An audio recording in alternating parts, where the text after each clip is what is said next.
in a long time. Or y'all like to diss Moors.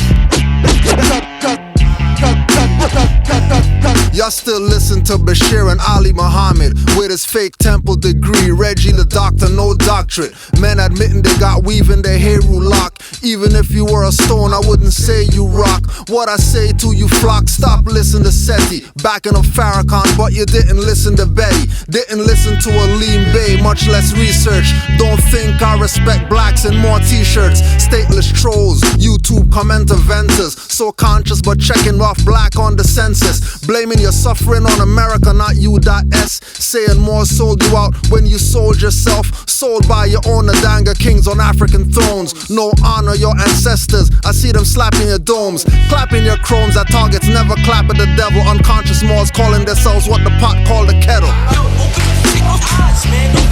never sleep, cause sleep is the cousin of death. I never sleep, cousin of death. I never sleep, cause sleep is the cousin of death. I never sleep, cousin of death. There's no debate, Moors deflate egos of the world's most known disgraced people. Choosing to have no national name or profit. They claim he plagiarized the European nigga, stop it. Rami El Asaf and Canaanland Moors prove that wrong. If you're still thinking the same, that's cracking your bong. Listening to Shaka is like listening to whack rappers or any of the HOK patriarchal actors. Frontin' conscious, sucking straws, acting all fruity, making a killing off lectures, but won't support natural Tahuti. Claiming Khalid is their general, but won't follow orders. Taking advice from the cracker taught attorneys and lawyers. Keeping the people dumbed down, not thinking. Keep pushing lies on Moors, so our truth won't sink in. It will for the few who know to keep it simple. Ron Artest even corrected his name to one of the prophet's principles. I never sleep, cause sleep is the cousin of death. I never sleep, cousin of death. I never sleep, cause sleep is the cousin of death. I never sleep, cousin of death. Nothing more can be said, no pun intended. With no study, what we say won't be comprehended. Some of y'all love the lies from these conscious guys, calling you colors and shades, hiding their lying eyes, trying to make Moors look bad. We couldn't care less. Moors stay upright, aboriginal, independent and fearless. We might bare necks, no need to bare arms or chests. Dr. Reggie has a Moorhead on his family crest. Polite nose, calling yourself black means you're dead. He said it and recorded it, so we won't forget it. Phil Valentine and Dr. Blair know they're Moors too. So in my Ms. voice I ask, what's wrong with you? Why you stay in the stateless and have no clue? Your name, nationality and title brought back by Drew. Then you say, what's wrong with me? Like I have a problem. Putting conscious blacks head in the noose, solving the Negro problem. I never sleep, cause sleep is the cousin of death. I never sleep, cousin of death. I never sleep, cause sleep is the cousin of death.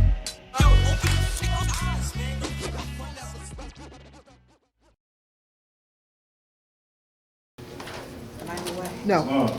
Islam. I'd like to request the permission of my elders to speak. I'd like to request the permission of my elders. I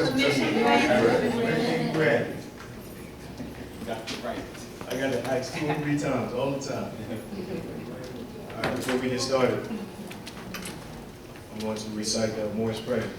So I'm going to ask everybody who wants to join in to rise and face the east. 5 on the left, 2 on the right. If you do not wish to join, please stay seated, please stay quiet. Islam. Islam.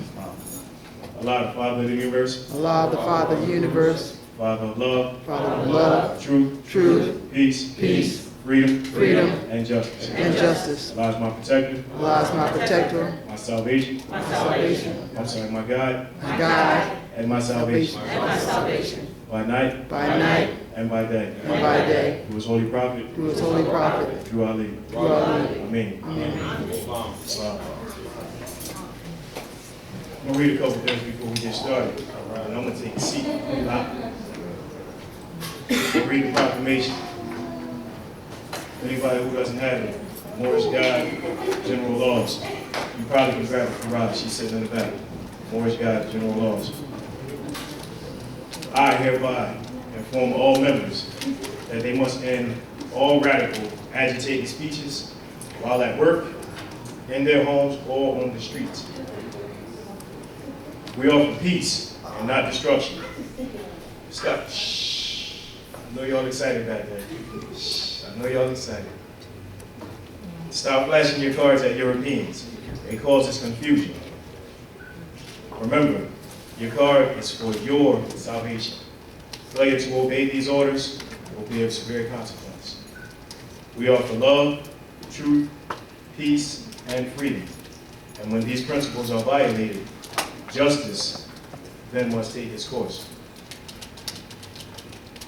Any member or group or members who hold malicious feelings toward the temple or the prophet or violate the divine covenant of the Moorish movement will receive their reward from Allah for their unjust deeds. All true Moors will and must obey the law as laid down to them by their prophet. If they lose confidence in their prophet, they should turn in their card, but cease wearing a fez, a turban or fez, and return to the state where I, the prophet, found you. This is a holy and divine movement, founded by the prophet, Noble Drew Ali. And if the prophet is not right, the temple is not right.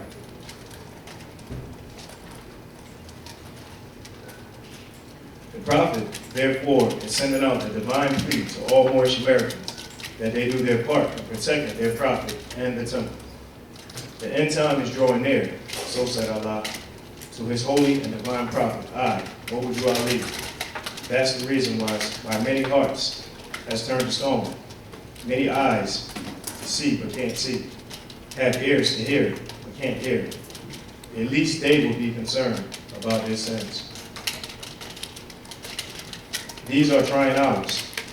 They're Moors, and every evil spirit is moving now.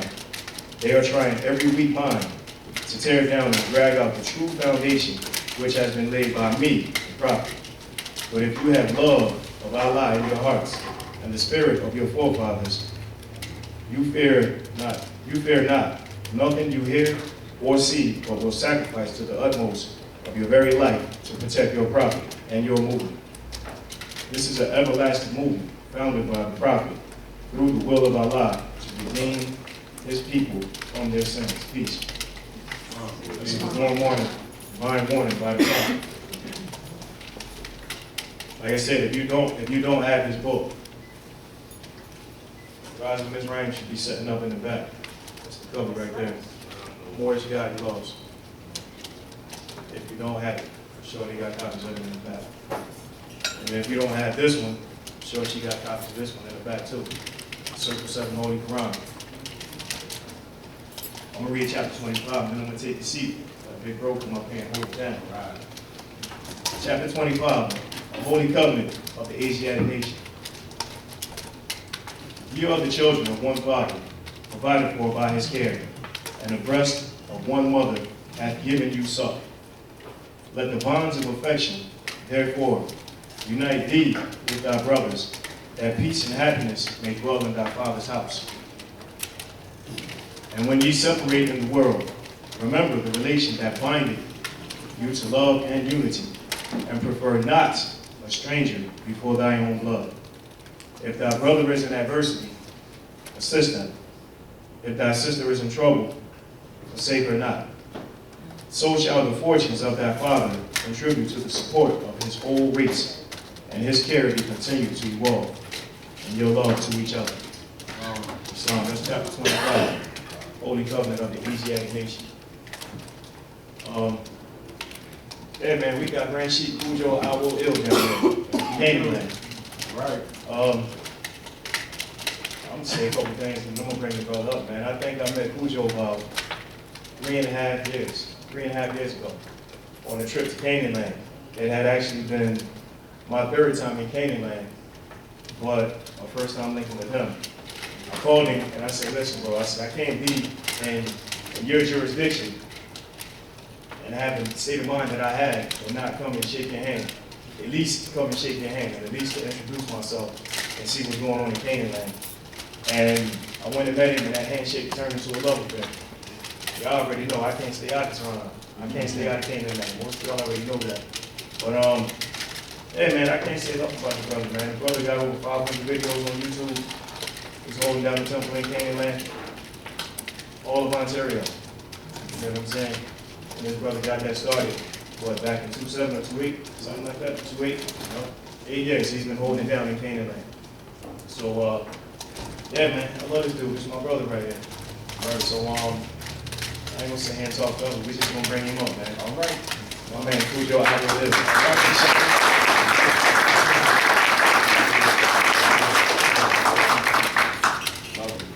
Peace, peace. How you doing, brother? Peace, good We're here.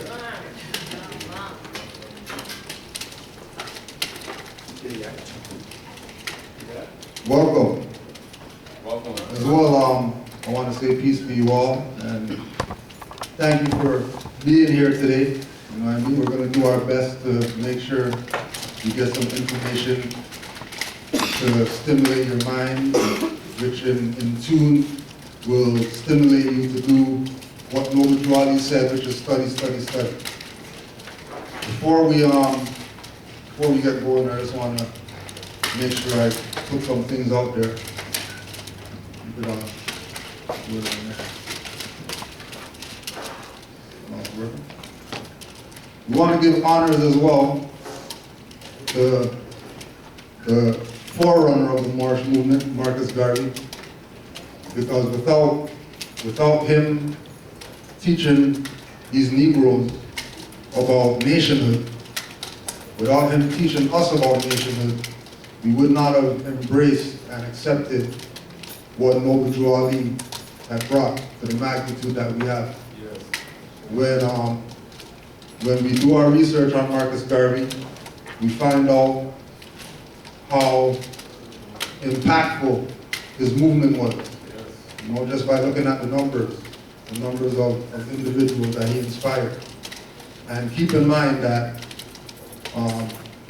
from the likes of Elijah, Muhammad, and the rest of the so-called conscious community, all those people's parents were part of the UNIA.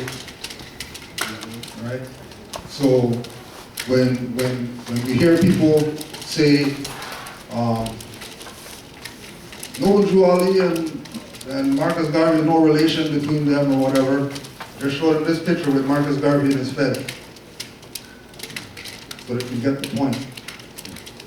That he knew what was up. Right? Just remember to show them the picture of him and his fed. Not a graduation cap. Him and his fed. And maybe things will click for them. I want to also give honors to the Moors in Canaanland that have been supporting and making sure that the information that we have is being dispersed out there to those people who are in need of the information.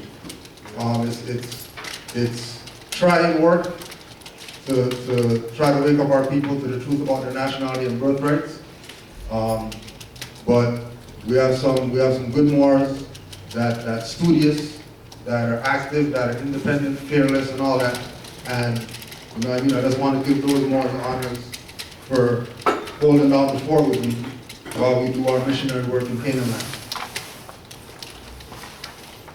Of course, we got to give a shout out to Brother Seth and Rabe for you know, continuing to show support to Canaanland as well. Mr. Brianna, thank you, Sabrina. We appreciate you too. Also too, we're going to show a shout out to Brother Alim with the Washington Moors. Make sure you pick up his book, First World Order, if you don't have it. All right. Khalifa Media, who publishes all my literature that I have in the back over there.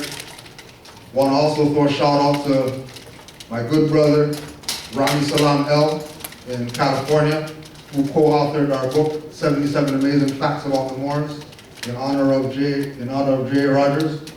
So you also can get that in the back. Want to give a shout out to the Grand Sheik and Sheikess Nature in Nikel Bay, as well, Brother Jose Pimenta Bay. You know, these are individuals who continue to inspire us. These are individuals who lit the fire under us for us to do the work that we're doing. And we want people to, you know, look up these individuals, study their works, so that, you know, we can be moving on the same accord. Because one thing about active Moors is that they have the same foundation. You know, they don't stray into reincarnated people and all that stuff. We have a foundation. The foundation is Noble Juali, Marcus Garvey, and other Moors that live up to that standard, right, that was laid down. Of course, we got to big up RV Bay Publication for continuing to put that work out, for taking the initiative to make sure that the Moors that want to study have an online university where they can go to. You don't just have to get books, you can actually go on the website and you'll learn as much or more than just buying all the books that they have on the site.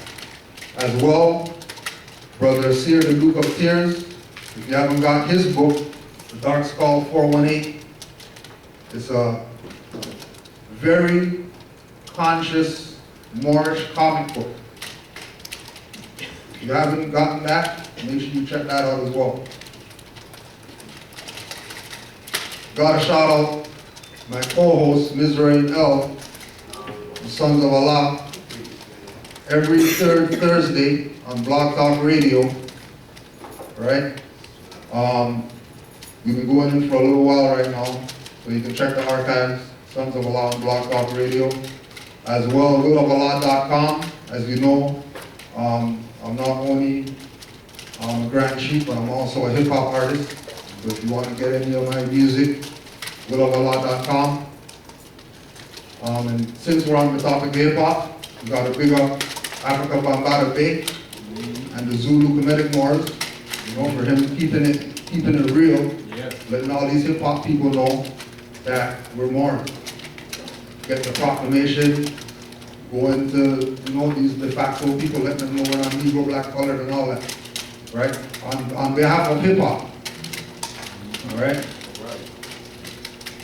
As well, MoorCivilLetter.net and the Masonic Gate newspaper. If you haven't checked that out, you check that out, right? The Moorish Directory, check that website out. A lot of information there with regard to keeping yourself on the right frequency with this information. The Moorish Directory website are the same people who built my Will of Allah website. Grand Sheikh Dawood Ali El in Chicago, Mecca. Chief Richard Neal Bay, and all the active Moors that brought us into this information. These are the Moors that, if it wasn't for these Moors, there'd be no Canaanland Moor. These are the Moors that said, you know, instead of trying to sell Noble Juali to us, instead of trying to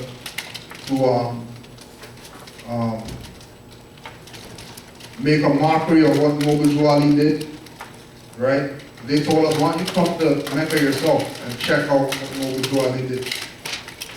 And when we went to Mecca, it was one of the most mind-blowing experiences that I ever had. And ever since that time, we've been on this information, right? No sidestepping. And because of these Moors, we were connected to the likes of, you know, Brother Todd, Sister Raz, everybody else that has been putting this information out, right? Moorish Heritage History School, got to give them their props.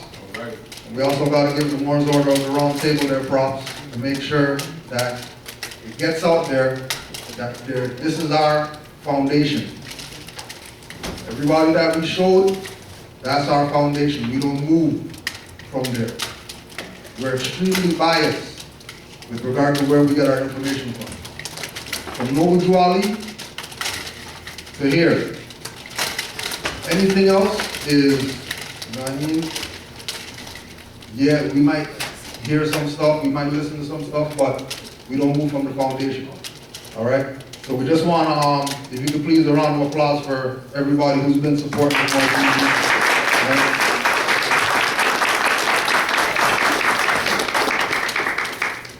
As we continue on, we want to shout out the Conscious Mental Wrestling Federation and all their champions and intercontinental champions,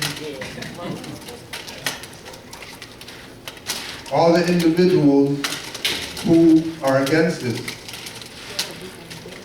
all the individuals who have had people like Rosemary Bay on their couch, but they still call people black. That's right. All the individuals who have people like the etymology master Abdullah El Talib Bay on their couch, pretending like they're down with morals.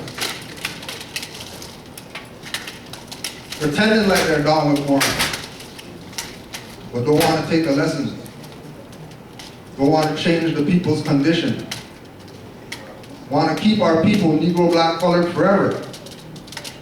Because once you're Negro, black, colored, then, you know, they can rape your pockets.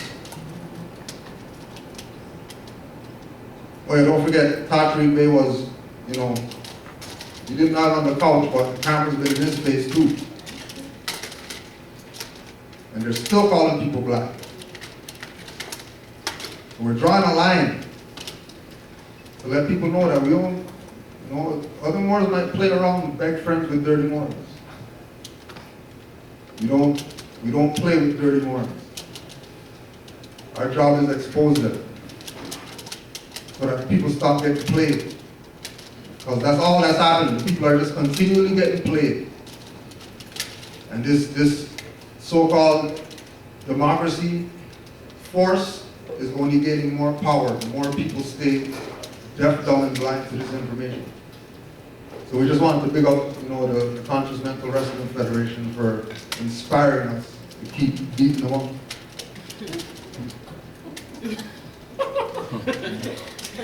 I'm just going to show a couple pictures before we start up, you know. Big up to the black dot. If there's anything black that I rep, it's black dot. I ain't repping no other black stuff other than the black dot. Make sure you go get his book, Hip Hop Decoded, and his new book, Urban Culture Decoded. Somebody sent me this, sister in Cincinnati, Sister Nova L, one of the producers on my album. She was doing one of these scratch ticket, whatever, and she thought about me because the scratch ticket thing had fez on it. You know, just so that, you know, just let you know that everybody knows what's up. Studious Moors be like, we found some of the treasury funds. That's the reincarnated prophet's mausoleum. So when you go to Mecca and you go visit Noble Drew gravesite and you see that he has a little, you know, 2 foot by whatever stuff, and then you see these guys stuff, know where your finance went. That they stole from you. Why we have nothing Moorish today that we could point at and say that's ours. Because Moors took the position of disrespecting what Noble Drew did. But then come around and pretend like they're down with Moors and they're down with this and that, but they really sold out. Right?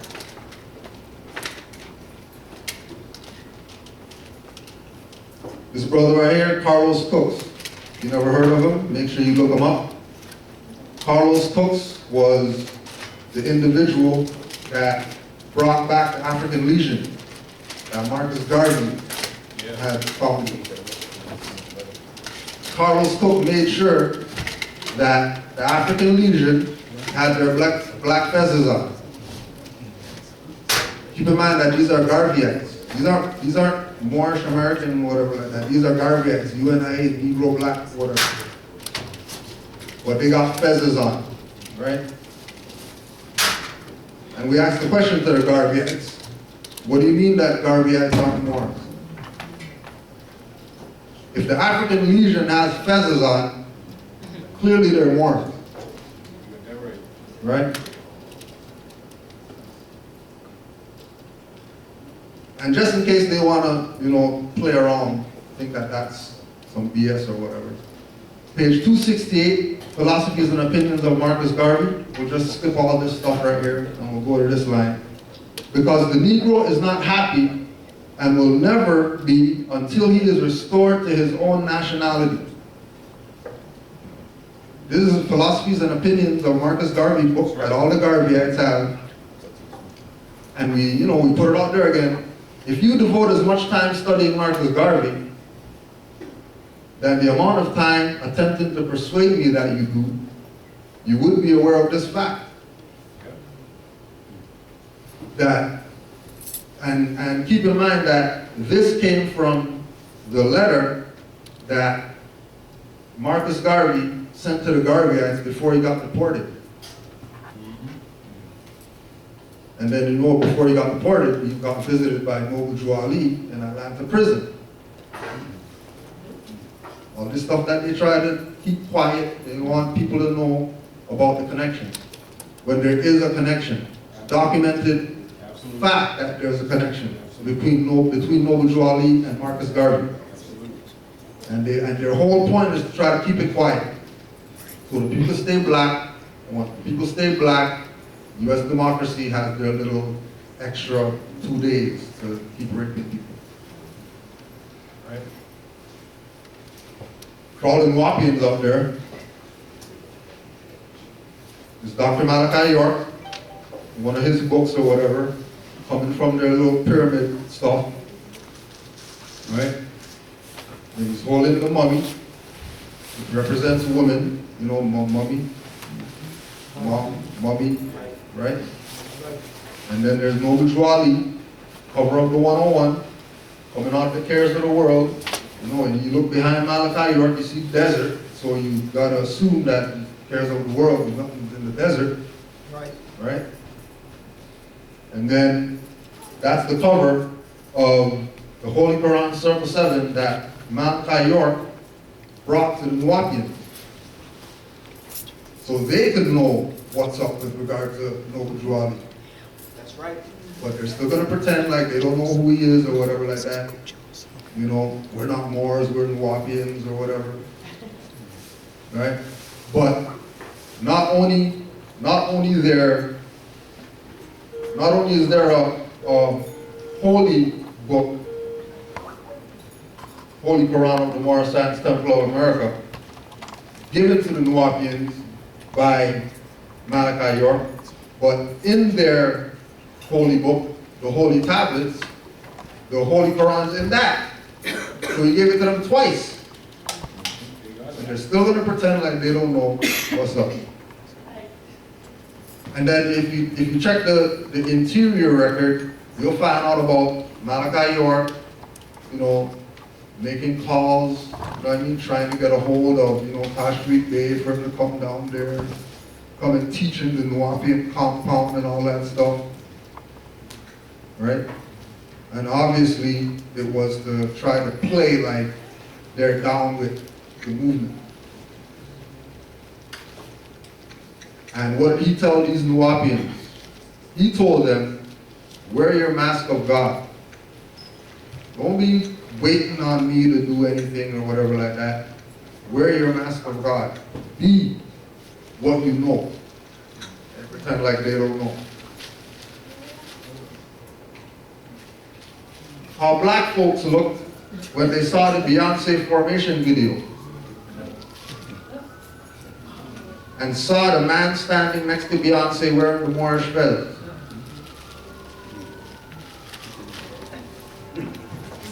That's how they looked, for real. Right? Next. Listen up, all ye crayons. The black crayon is the master crayon. The white crayon among you is the devil. You must hit the white crayon and save the crayon box. The black crayon prophet has spoken. This is how the world looks at our people when they talk that black stuff. Right? If you never got this one, make sure you go check it out. The Adanga man. This is for all those so-called black guys that like to say that Moors sold people into slavery, when really the Moors were buying slaves from the African kings who sold their people into slavery. That's why all the slave ports are in African countries, Ghana, Nigeria, whatever like that. And nobody ever talks about that. They try to pretend like, you know, European built slave port in an African country. Good DVD though. Dirty Moors be like, those are the Moors saying you're not the white man. Because you know we teach law, and you know they always try to say that, you know, the law dictionary is white man stuff, and don't listen to that. Don't listen to those Moors, we're not white people. But you know, in honor of Brother Abdullah Al-Khalid Mozibe, we'll just say white power. That's what they know. Right? Everybody loves Tupac. Everybody knows who Tupac is. Well, how come they don't say that he's a Moor? How come they never show you Tupac? Who does this? Oh, interesting. They'll talk about all this other stuff, thug stuff and whatever else, but they'll never let you know about Tupac giving his honors and salutations to the Moors.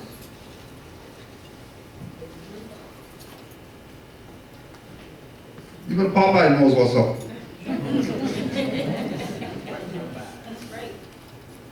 Right? He got his fez and his turban. It's all right. And then these are some totems from British Columbia, which is Canaanland, so-called Indian totem. That is the Indians, so they know what's up, right? This is an old picture of European settlers fighting the Indians.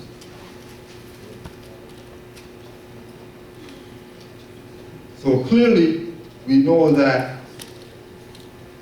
when you look at those shields or whatever, you know that is one culture. From this side all the way over there and then back over here is one culture, it's not anything different. That's right. Right?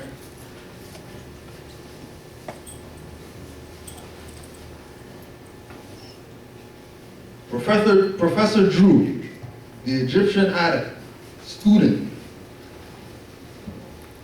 The Egyptian adept, student. The adept student. So learning never ends. Learning is continuous. Just like this culture that we talk about, that's over here, and then over there, and then back over here again. Right?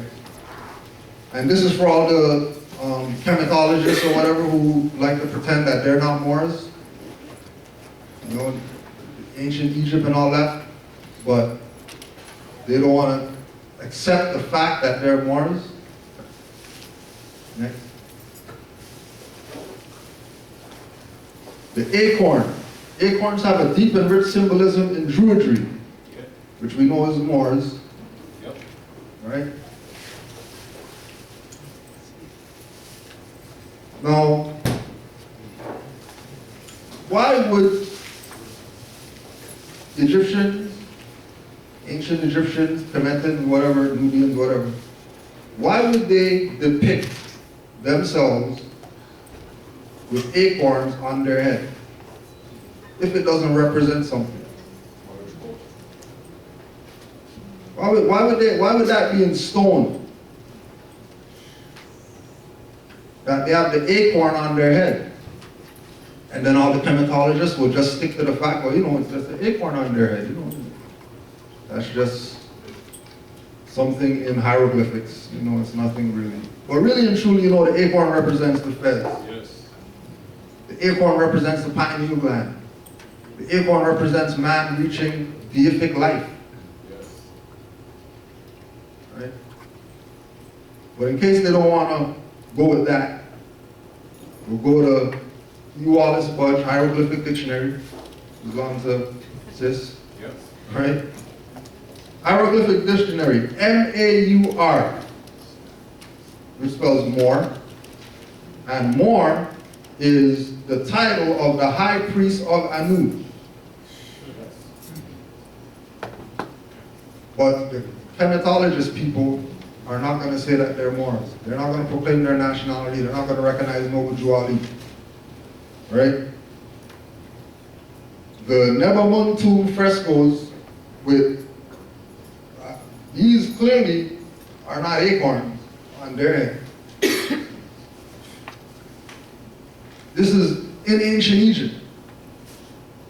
But they're going to keep playing their game that they're not Moors and they don't have to proclaim their nationality. But now we gave you some evidence that you can take back to those people, right? So that they know. In ancient Egypt, black, Kem, was a symbol of death and of the night. Now in ancient Egypt, they dealt with signs, right? That's right. So when Mojali said black according to science means death, right? That's right. Osiris, the king of the afterlife, was called the Black One. Afterlife means death, right? Science, right? Mojali said black according to science means death, right? Yes. And then all these conscious debater people are going to say that that's not real, right? But they're going to rep Kemet though. They're going to rep ancient Egypt.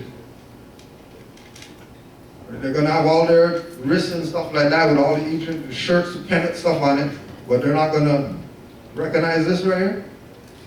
Isn't that clearly hypocrisy? Yes. Indeed. Doesn't it clearly mean that these people are playing our people?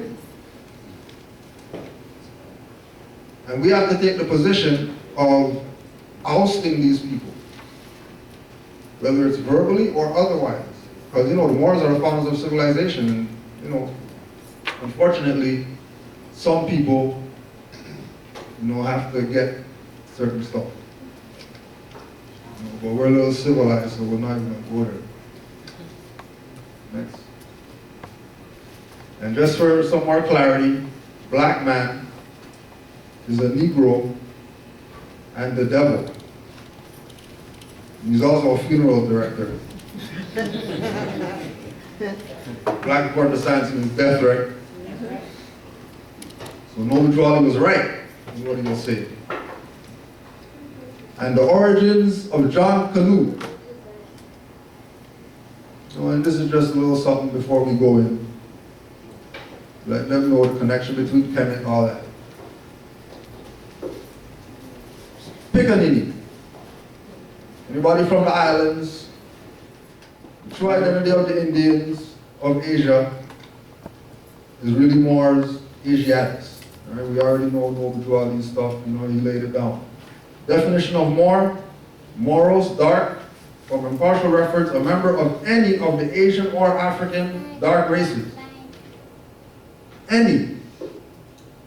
So nobody on the continent of Africa or Asia could say they're not Moors. Moor applies to everybody.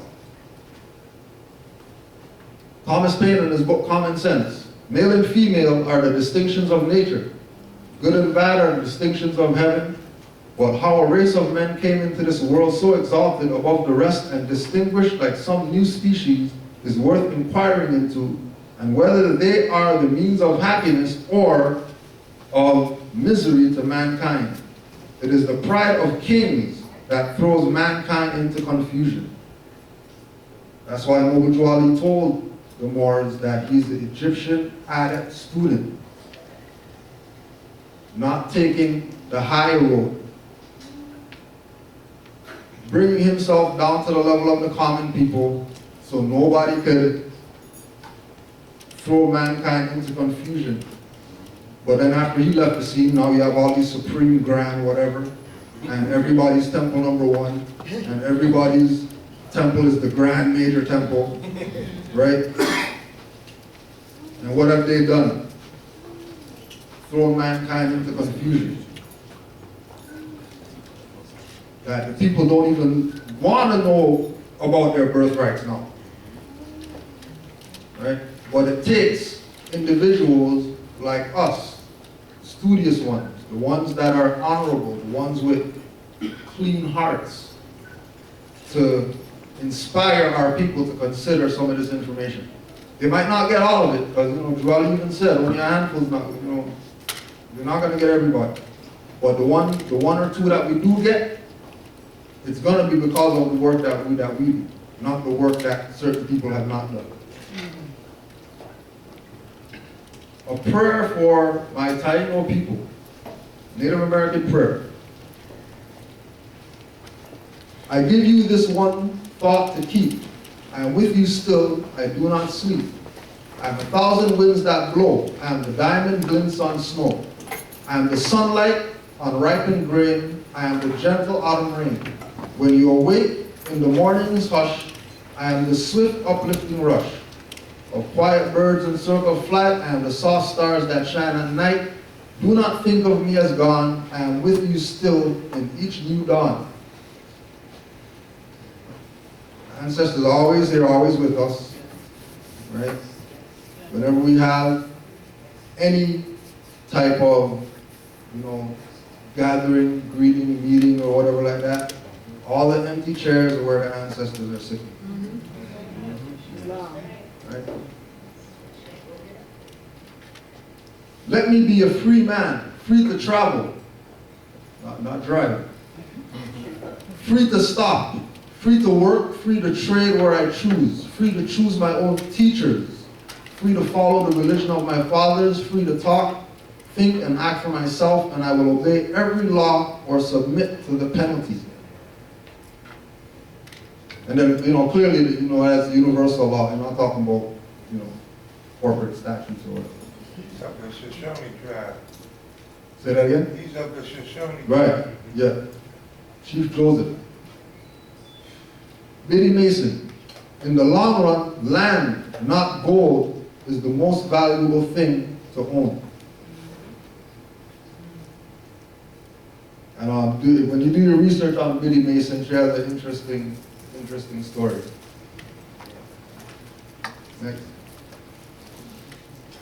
We used the route for the Indians against the cavalry because we didn't think it was fair in the history books that when the cavalry won, it was a great victory, and when the Indians won, it was a massacre. Dick Gregory. And just to show how our people used to be depicted on this side before they started being, classified as Negro, black, colored people. A lot of the presentation is going to be imagery, because we know a picture tells 1,000 words, or sometimes 10,000 words or more words. So, majority of the images are going to have some type of definition or whatever of it. Write those down, including the painters, so you can research their other work. Right? This is a South American native. Then you can clearly see, he's got the scimitar right there. Right? Clearly he's not, red. And then based on the scenery, you know that that's not no continent of Africa. Right? Once again, the noble prophet, you know, who, actually let's give a round of applause to Noble Joe Ali. Yep.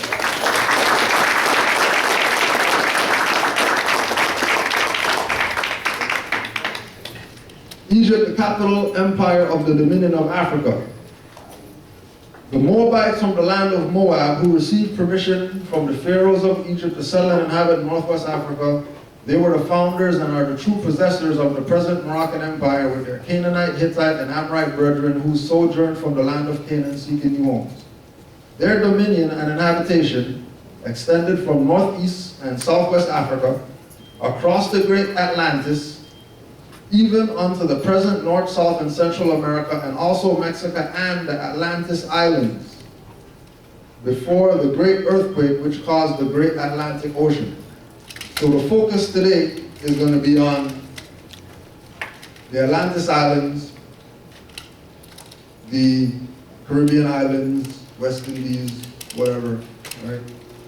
To show that Moorish culture was and is very much there, and that those are some of the people. Instead of trying to wake up these people on the mainland, let's go wake up the people on the islands. Because my family is from Trinidad and Tobago. And when I used to go to school there, back then, it used to be called Republic. Right? They taught Moorish history there when I went to school there. They taught us about Alhambra and all these things. They taught us that we were the Aboriginal Indigenous people. They didn't teach that we came from slave ships over there. That was a history, but it wasn't our history. Right? We were actually from those islands, is what was taught. Right?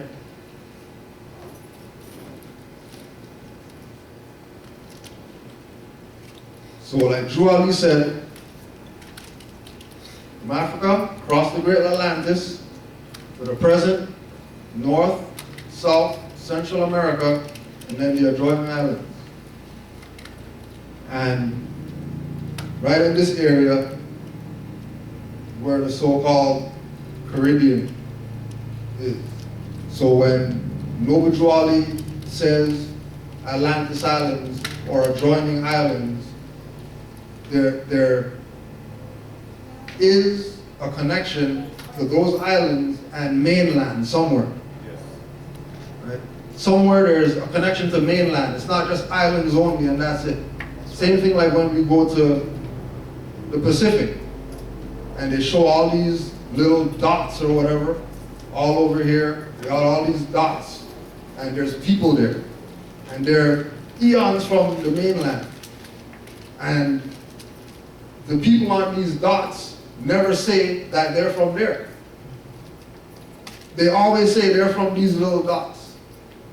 And then when you do the research, then you find out about, you know, Mu, Atlantis, and this, you know, dividing of the land is what really the European has taken advantage of to keep us divided. Right? Tie us to all these different places so that we think we're all different. When we're really all, it's just one culture. Right? It's one thing. This was another map that I found online. Right? Again, tying all the land masses together. So when we hear of stories like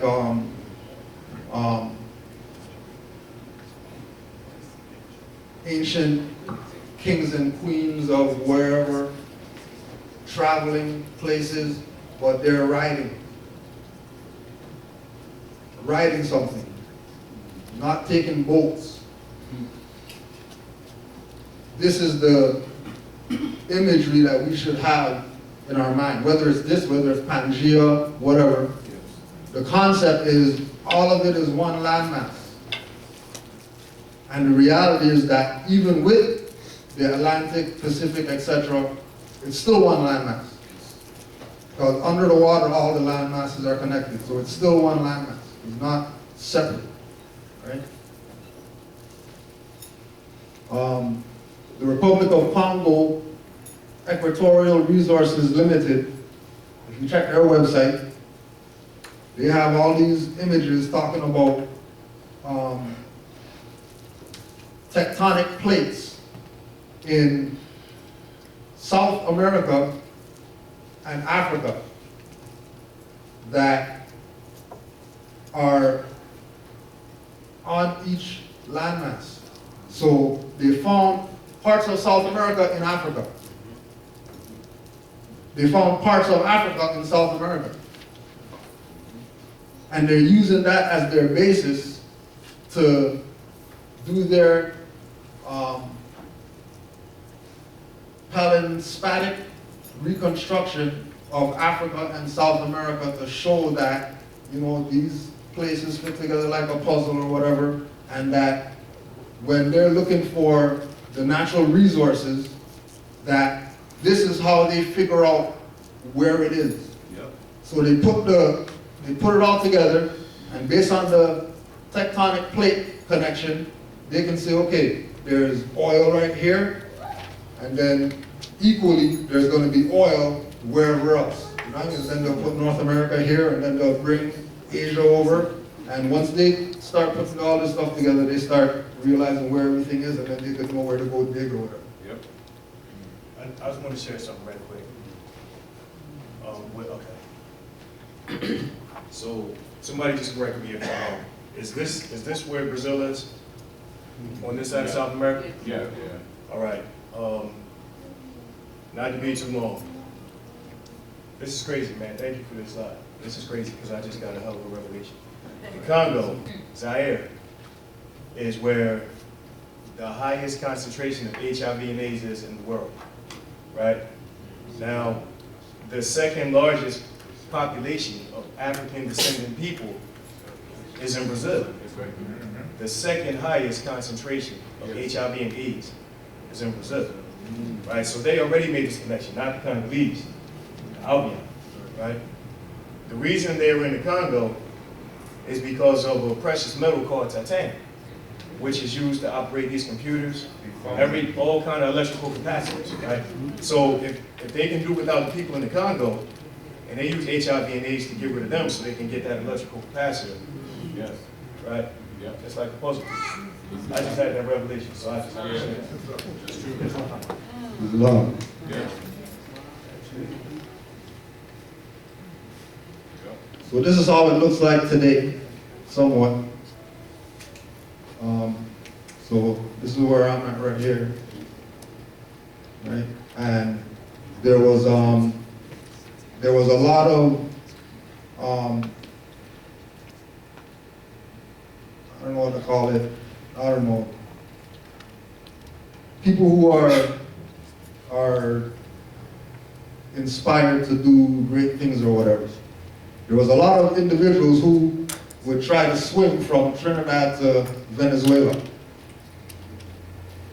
right? Just as something to do. Now people go rock climbing or whatever like that. Okay, well, they just try to swim from Trinidad to Venezuela. Just to do it, right? And then when you look how close that is, you can see that, you know, this actually fits right here, right? And then you have, you know, this one here is these are some people that could use the history lesson because all this is Haiti, right? There's no such thing as this, Dominican Republic, right? All of it is one, right? And when you check, I think it's the national anthem of Dominican Republic, they're singing about Haiti. But they're going to say that they have beef with Haiti, but then the national anthem says Haiti, right? Another good one is Guyana. That's mainland. You know, a lot of people don't know that that's mainland. People think that that's an island. And then you have, of course, you have Turks up here. Right? What's the Turks doing all the way over here? Right?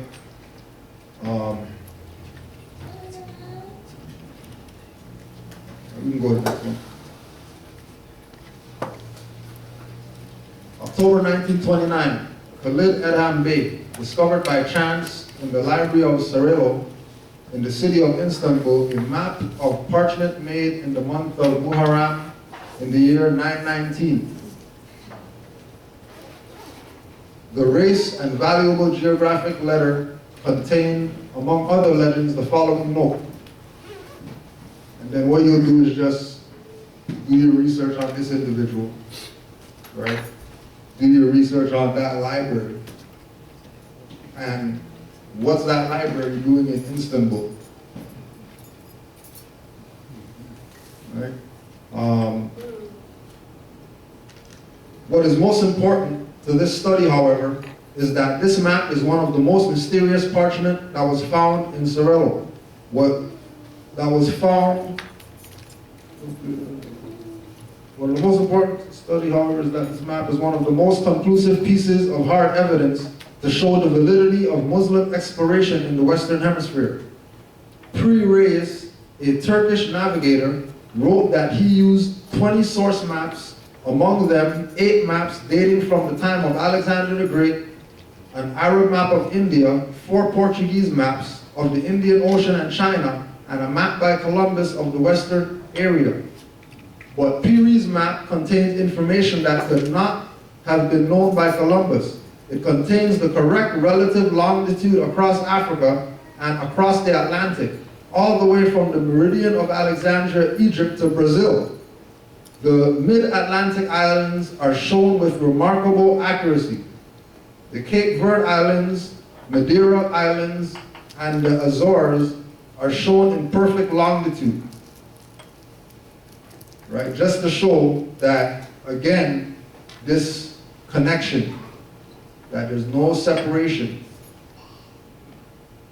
Every time we think about world history, the image that we should have in our mind is Pangea, not the maps that they show today. Right? The images that we have in our mind should be all these so-called continents being one landmass. And then go from there in our study, so we can actually, you know, get a full scope of who we are, where we come from, where we're connected to, etc. This was 1966 when His Imperial Majesty visited Trinidad and Tobago. And this was probably the most important thing to ever happen in these islands.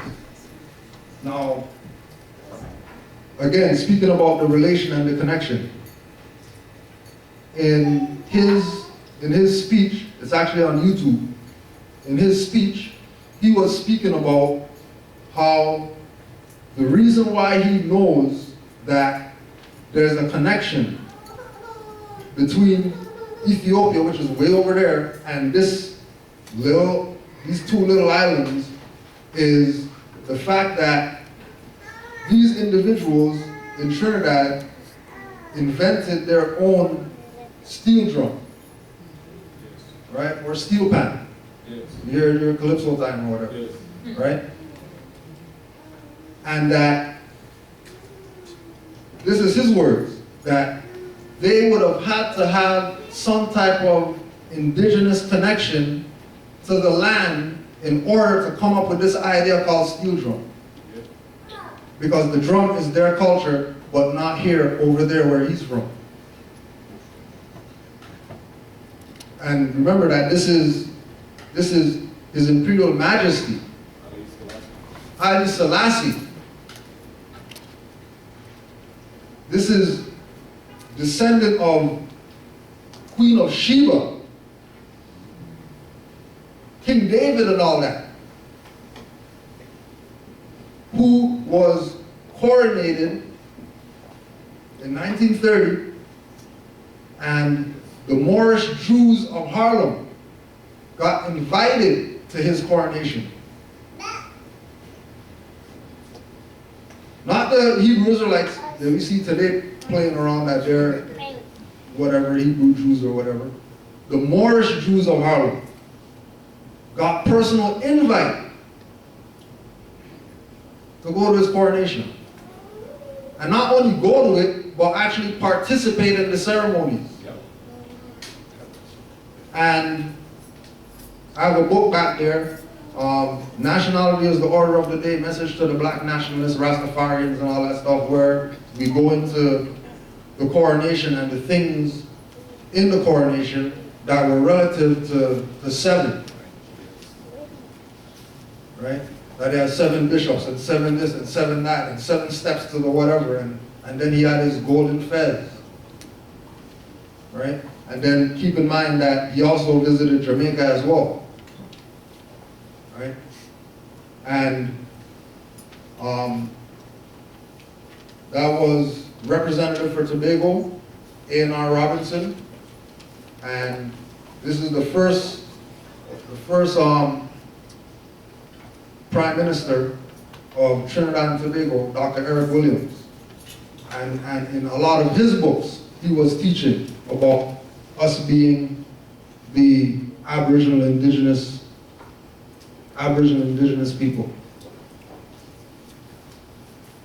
Right?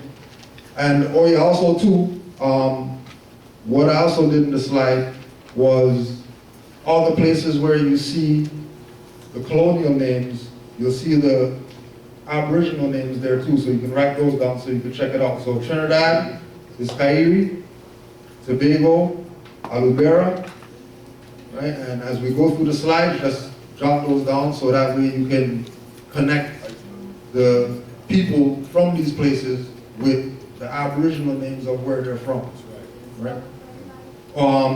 Alubera, A-L-O-U-B-A-E-R-A. A-L-O-U-B-A-E-R-A, Tobago. And Trinidad, Kairi, K-A-I-R-I.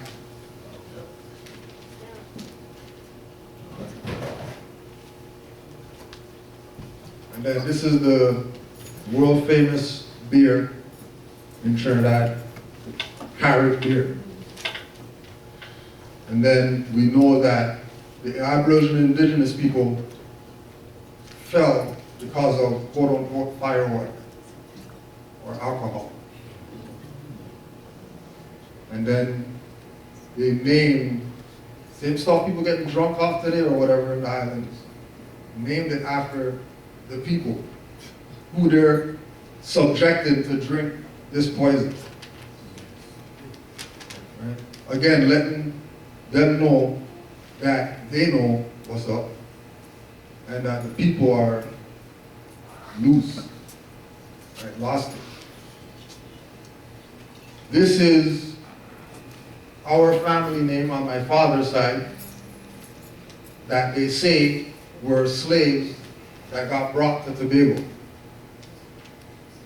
Now, I don't know, I'm just saying, which slave master is gonna put a street sign for his slave and not himself?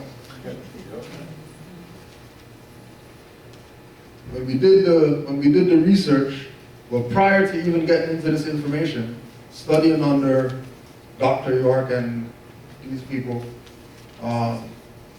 he directed us to Ancient and Modern Brits to research this MC, to realize that that goes back to the Moors, right? Over there. Now, my dad right now retired, went back home or whatever, he's like, forget all this, I'm going back home. Went back home, built a house, right? Built a house, put up the sign, and then that's his house. So how come Like, you didn't talk to government or nothing like that? Like, what are you talking about, boy? What are you talking about governmental, boy? Because that's our land that he built on. In Tobago. That where he built his house, you can look over the thing and then there's land or whatever, and then all that land is our family's land. That's something that, we don't, none that we talk about or anything like that. It's just what it is. Right? All right? He walked in the Americas. L. Taylor Hansen. Attorney and archaeologist Lucille Taylor Hansen gathered similar information from the Caribs of Central America, which she discloses in the ancient Atlantic. The Caribs, remember, a large group that sailed to the west from their island, home of Atlantis, about 28,000 BC. The entourage consisted of 7 extensive families, enough to fill ships for 7 fleets. When the refugees finally found an island for their settlement, they called it Cariba. The Carib legends refer to Atlantis as the Old Red Land. In the Sunrise Sea, now covered by water, the Caribs account related that many generations later, after a particularly devastating natural catastrophe on Cariba, the Tupi were compelled to leave the sinking island home. They sailed a little further to the west in the 7 even larger fleets and came to see that they called the Caribbean after Cariba, blah, blah. Put that there just to say, with regard to the many generations later, after a particularly devastating natural catastrophe, same thing that our prophet told us, what separated the land, the great earthquake, right? Just say it, just letting you know that other people are familiar. Other people know. Same thing that Noble Joali thought about. There are people that are attorneys and archaeologists writing about these same things that he spoke about. Right?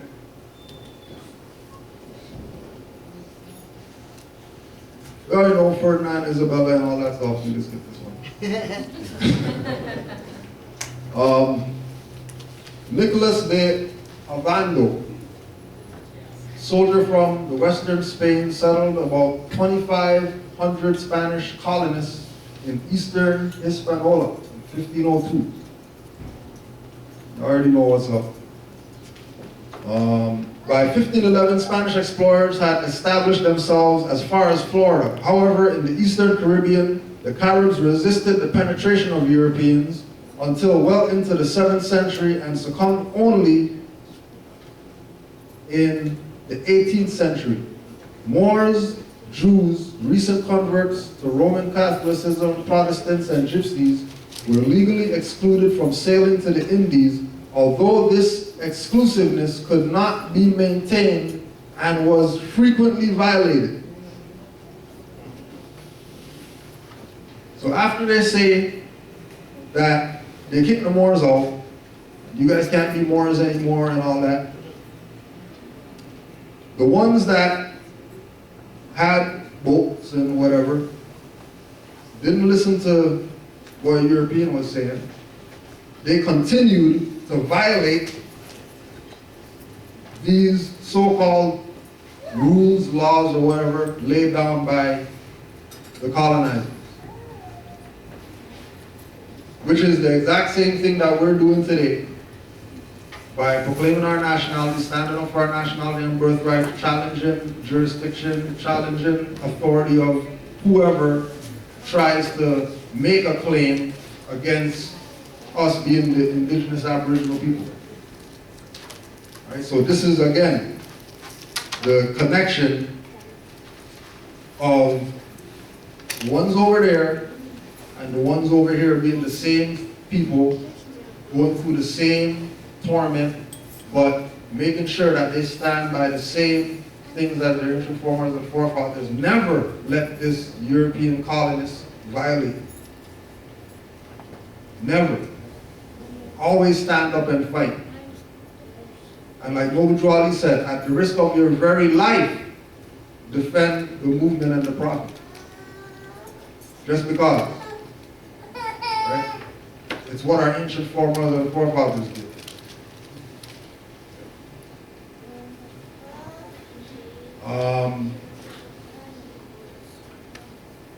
We can skip this one. When we talk about the history of modern fashion, it would be a huge mistake if we ignored the contributions of those Moors who occupied Europe, especially those who were Christian in their political orientation. Damien Fonseca was a Spanish author who witnessed the impact that these Moors had on Spain's fashion since nearly a century after Reconquista, which was the Spanish reclamation of Spain from Moorish dominions, blah, blah. When many of their possessions were sold by bidders at mass auctions. In an English translation obtained by Forenza's book, Reclasion de la Expansión de la Morisco, we read, they held there a very cheap fare of extremely rich clothes in Moorish style, beds, tents, sheets, towels, worked in gold, wonderfully made shirts, very fine pieces of linen with many other things, and whoever had money at small expense returned home rich with these jewels. On the heels of these ethnic cleansing campaigns, the Spanish government went so far as to pass legislation that forbade members of the general public from dressing like Moors, despite the fact that Moorish fashion was already popular with Europe's aristocracy going back to at least the 13th century. So they tell the Moors, don't dress like Moors, but then they dress like Moors. Right?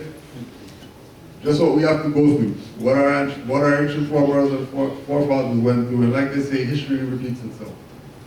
Right?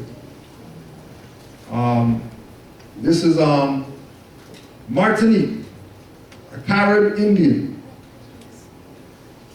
And Martinique, O-U-A-B-O, is the indigenous name. Yep. Wabo. Wabo. O-U-A-B-O. Clearly she's not some slave, came on slave ship or whatever. Right? Has her turban on, has her hair covered, right? Almost reminiscent of so-called Japanese culture. Right? Next. Montserrat children celebrating their national cultural festival. Anything look familiar? Montserrat? Aboriginal name, Ayuagana. A-Y-I-U-A-G-A-N-A. A-Y-I-U-A-G-A-N-A. Montserrat. And keep in mind that Montserrat is no more, because they had their little volcano or whatever that destroyed their island. I think it's like 80% of the island or something like that got destroyed by a volcano. But in Montserrat, they know about their history. And, for them to have a national culture festival, not some town thing. This is across the entire island. And they have the children dressed in their national headwear. You might not have tassel and all that stuff, but you get the point. Right? The story of Irish immigrants is known the world over, and the island of Montserrat in the West Indies is no exception. The Black Irish opens with a tongue-in-cheek advertisement for holidays in Kinsale. However, this is not Kinsale, or this is Kinsale on the island of Montserrat in the West Indies, settled by Irish people in the 17th century. there are still reminders of Ireland everywhere, the flag, the accents, and the names. And these are the Irish that left Ireland and went to Montserrat. And with regard to the volcano, right? So up until this line right here, up until this line is where the volcano had major effect. And then all these areas here is where they were telling people that they can't go to. But above this line in the northern zone is where the majority of the people live, like to this day. That all of this on their island is gone because of a volcano. Right?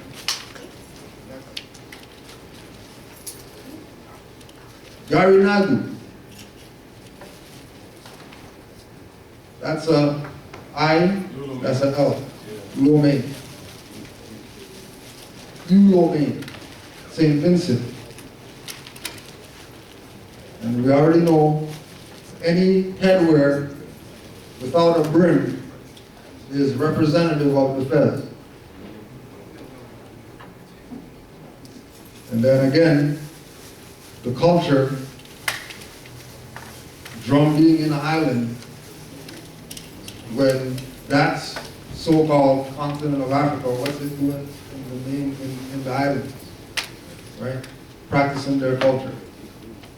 The history of the Garinagu can be traced to shipwrecked slaves from West Africa. Slaves got boats that they get the shipwreck. Shipwrecked slaves. Where do slaves get boats from that they're going to get shipwrecked on an island? And they're telling people, they're not even hiding it. No such thing as slaves getting shipwrecked. Clearly that was their boats. And if that was their boats, then they weren't slaves. Next. Again, St. Vincent, the Aboriginal people, that's how they're depicted.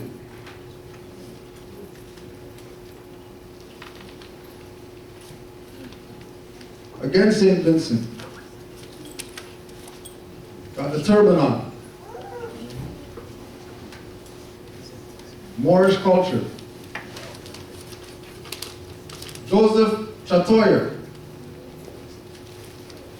Carib chief, revolted against British colonial government. Once again, wearing the turban. And keep in mind that this individual is considered the sole national hero of that jurisdiction. Their only national hero is a so-called quote-unquote black Indian chief that wears a turban. They don't have a national hero other than this individual. But they've never been told that those people are mourned. And remember what we talked about earlier with the culture, right? As soon as you see certain things relative to Moors in fashion, right? Know that it's Moorish culture. Yep. Like that's what it is. It's not Carib culture, Arawak culture, and all that. It's Moorish culture. As soon as you see turbans, I already know it's Moorish culture. Don't call it anything else. To call it something else does it a disservice. Just like we showed the children wearing the fezzes. It's part of the culture. And we have to be the ones to relay this message to these people because they're not being told. They're being told Carib, Arawak and all that. Which, yeah, that's their culture, but we know that, that's not who those people are. We read it in the beginning, any dark-skinned individual is Moor. And they should be classified as such, especially in these days and times.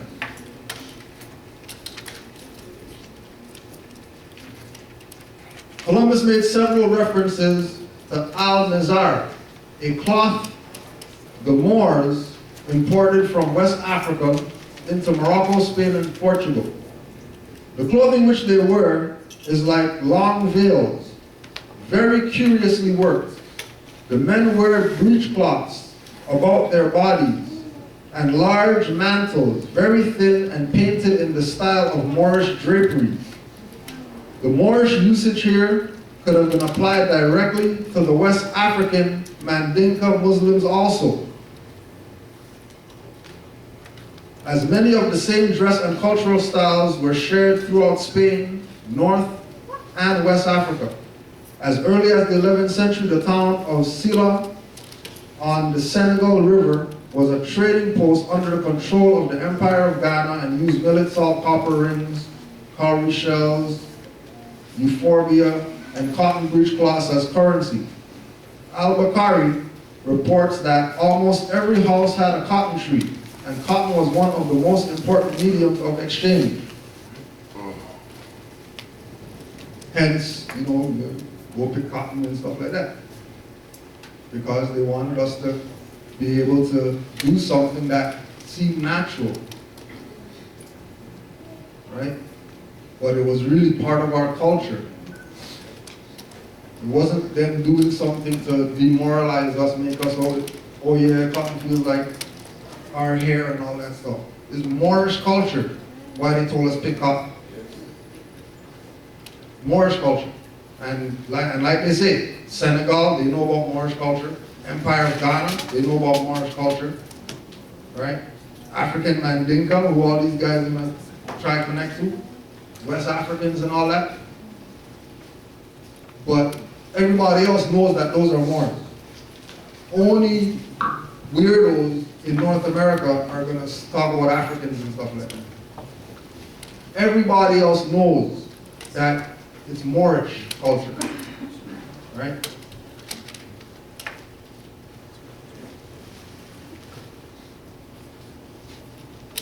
WIR, West India Regiment. Again, the fashion, dress them up like Moors, so when they go out there to fight for the European, they fear their own stuff after. No different than they did in the West Africa Regiment, WAR. Dress them up like Moors, because remember, the concept was we kicked the Moors out and told the Moors not to be themselves. So now we have access to the Moors' stuff.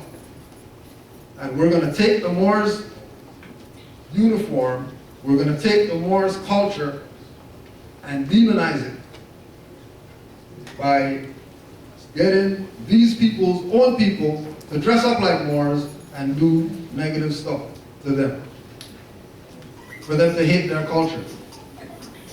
For example, there was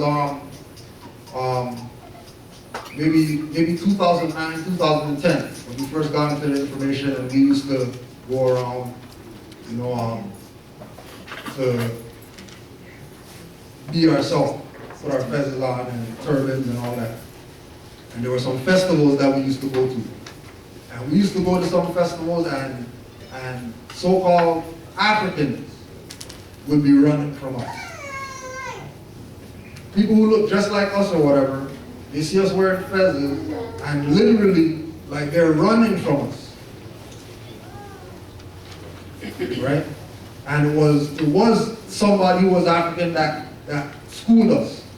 That yeah, like people wore those when they were raping children and stuff like that in certain African countries or whatever like that, they had fezzes on doing that.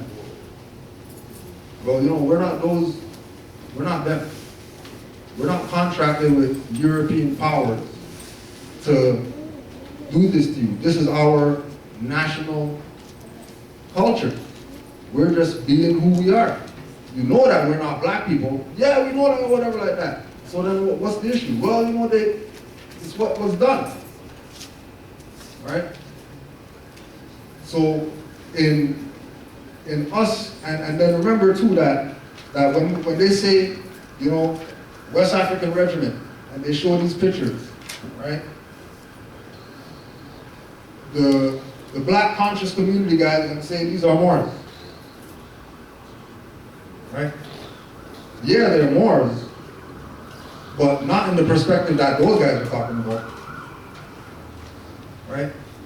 Because majority of these people who work for the colonial powers that dressed up like Moors, they were doing that in their so-called African nationality, not as Moors. So for them to say that, well, these guys are Moors, but the ones that wear the shikis aren't Moors, they're African, is a fiction.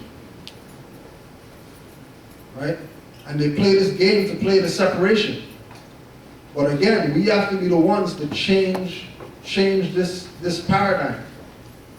Right? We have to correct these wrongs. Because we know that the Moors were the ones that instituted the Renaissance. That changed the thinking of the people. Only Moors did that. Right? Just like George G.M. James, the Moors are the custodians of ancient Kemetic culture. So we don't need to talk about people from Kemet. Just talk about Moors.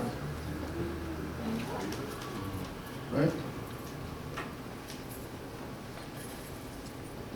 I'll just spell this one out because it's still hard to pronounce this one.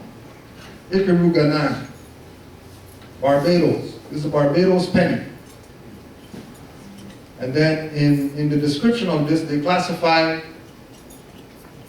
this black slave on Barbados penny. Right?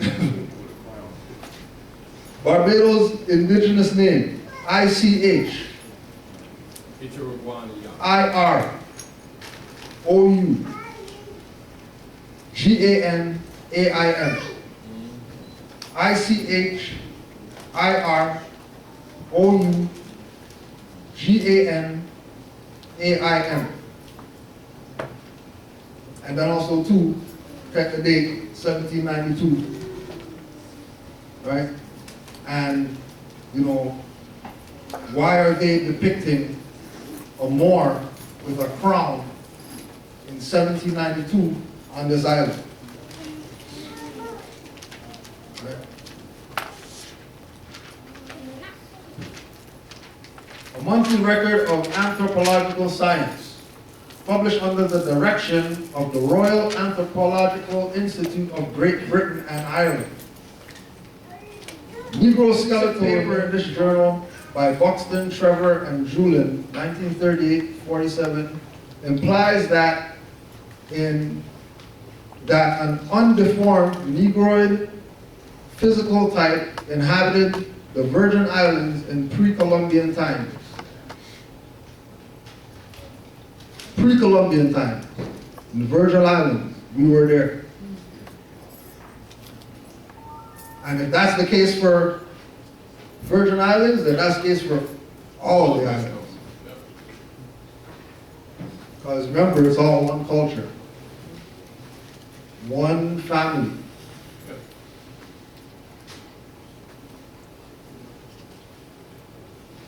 And these are natives of Antigua.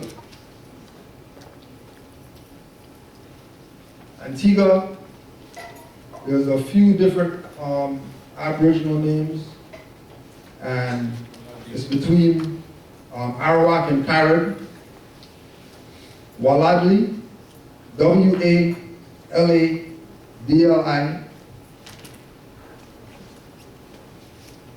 Otial Adli, I-A-L-A-D-L-I, and Waradli, W-A-R-A-D-L-I.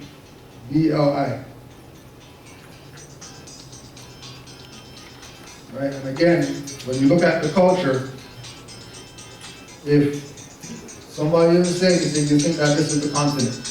Yes, sir. Right?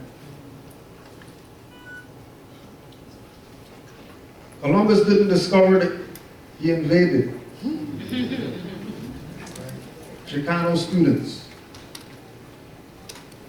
The European myth of cannibalism. You can just look that up. Well, that's big news. There's articles and articles about them trying to classify these herbivores as cannibals. Right? Next. Again, Antigua, Waradli, and Oahomoni, Barbuda, O-U-A-H-O-M-O-N-I,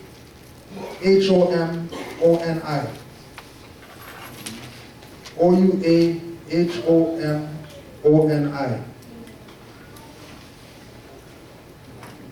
And you can see you got the Liberty cap on. And that one could be turban or otherwise.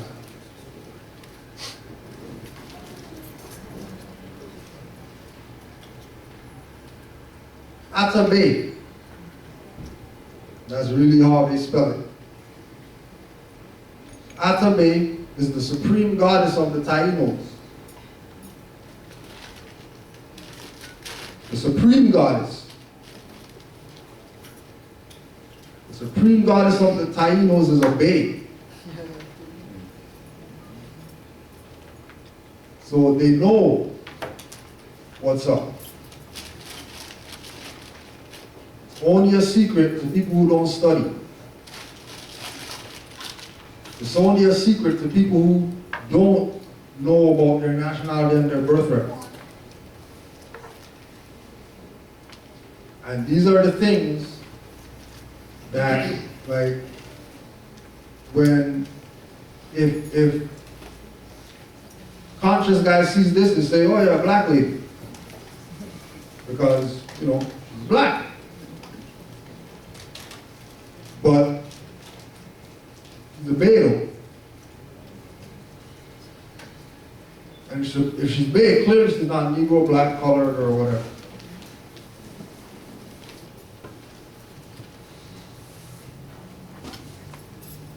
And these are some of the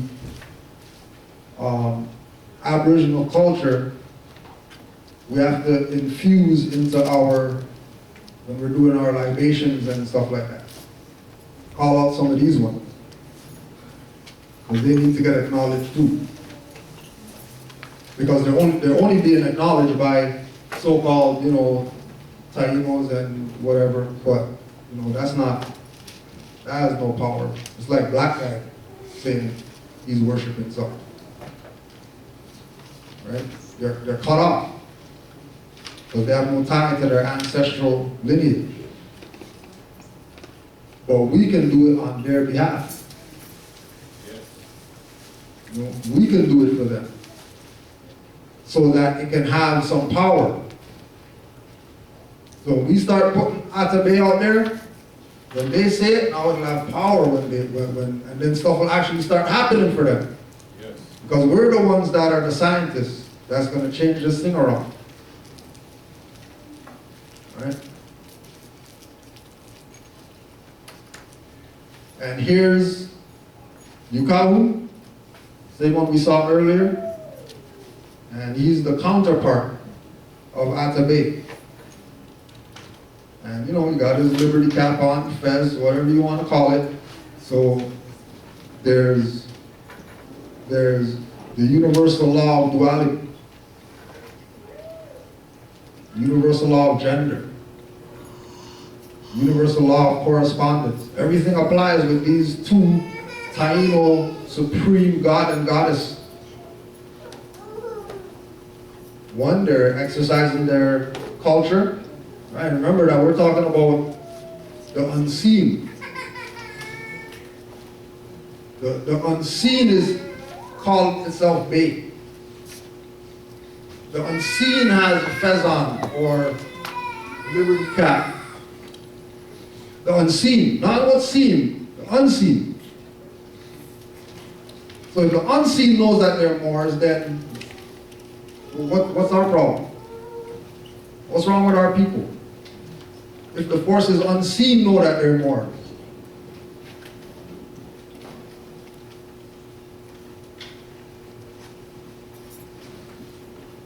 Native South Americans, again, just like before, write down the artists so you can research their other works. Because you'd be surprised about some of the stuff that these people actually put to paper. And then you have the so-called, Negro black colony leaders talking about Europeans stole their stuff and hiding their stuff. They're not hiding nothing, they put everything out there. Especially now, in the age that we're in now, you can't even try to hide something. If you want to hide something, it's still gonna come out. You can't even try to hide stuff now.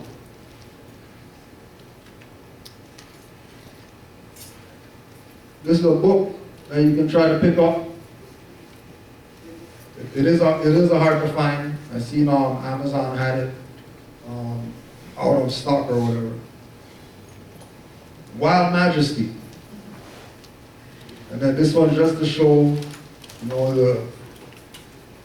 how the so-called natives were depicted compared to, right? The authors, Peter Hulme, Hulme, and Neil L. Whitehead. Encounters with Caribs from Columbus to the present day.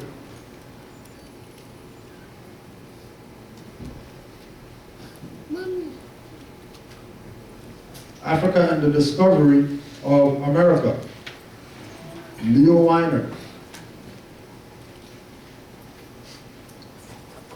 There were several foci from which Negro traders spread in the two Americas. The eastern part of South America, where the Caribs are mentioned, seems to have been reached by them from the West Indies. Another stream, possibly from the same focus, radiated to the north along roads marked by the presence of mounds and reached as far as Canada, Canaanland. And we just put a note in there about chapter 3, about tobacco of the Moors. That they have a whole chapter about how the Moors used tobacco in trade.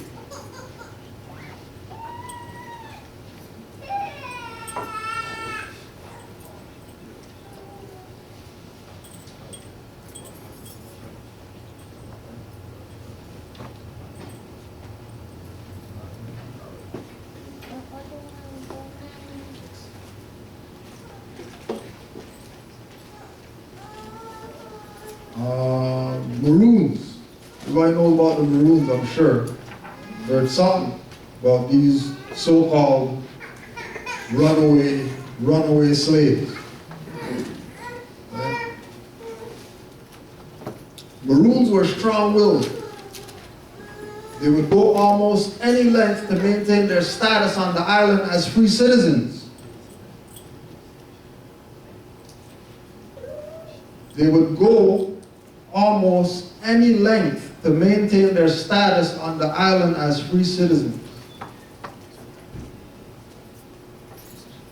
And when you do your research on the Maroons, today, 2016, they still have their own jurisdiction where Jamaican government doesn't even deal with them,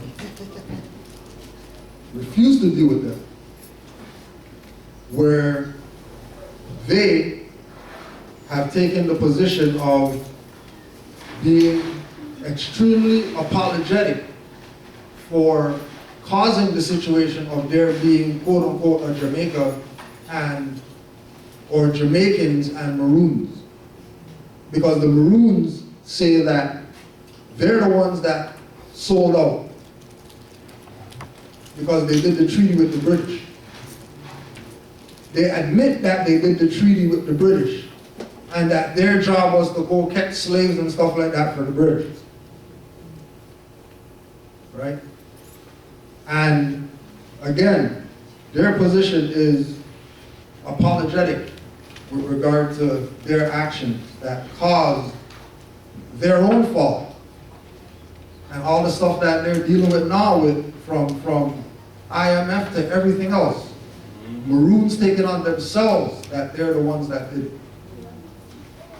Because now, the so-called Jamaican government now doesn't even support them, knowing that they're the Aboriginal Indigenous people, knowing that they're the ones that's been there from the beginning of time, right? They cut them off because of that quote-unquote strong will. And why majority of people, when they speak about people outside of Jamaica, speak about Jamaicans having this, attitude, renegade, rebel, whatever like that. It's always Jamaicans in the gun movies. When they show those movies or whatever, it's always the Jamaicans that are the ones that are the gunman and the drug man and the guy who's bringing the drugs to America and all that stuff. Right? It's because of the Maroon spirit in them. Why they push that perspective. So they even know, even as the gunman or whatever, that they're Maroons. And the idea is to make sure that they stay on the gunman side and don't support what the Maroons are doing. Because right now in Jamaica, they got Maroon government, where they have ministers of everything, just like what European got. And the only thing is that they don't have any support from their countrymen, because their countrymen want to be Jamaicans. And then get mad when they can't get a visa or whatever. When they could just be Maroons and then be free and not have any issues, right? So at that, we're going to take a break. And any announcement? Or We're going to take a quick 20-minute break because we got a photographer here and we just want to grab some shots before he leaves. Just so y'all know, Brother Hazrat just came in the back. We got some raw foods back there. We got some vegetarian pies back there. Well, vegetarian cheesecake. We'll get it, trust me, y'all gonna love it. Like I said, 20 minutes, and then we're gonna get right back at it. So we can kill both cameras. And like I said, 20 minutes, we'll get back to it. All right.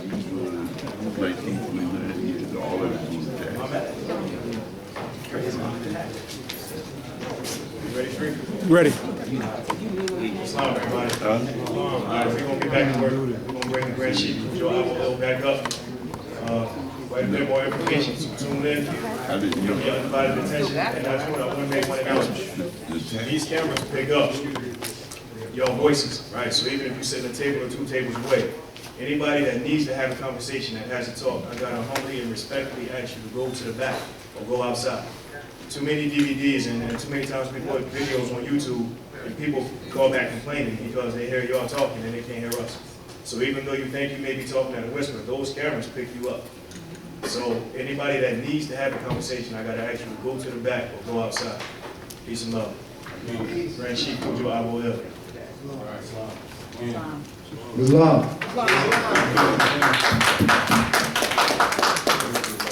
All right, part 2. So we'll continue on. Classified as free women of color. And this is Dominica. Not the Republic, which is Haiti, the other one. 3 women of color. Now this is the treaty signing that we were talking about with the Maroons. And as you can see, all the Maroons are turbaned up, right? And again, if you, I believe that there's an interview that some Caribbean TV station or something like that did with the Ministry of the Maroons.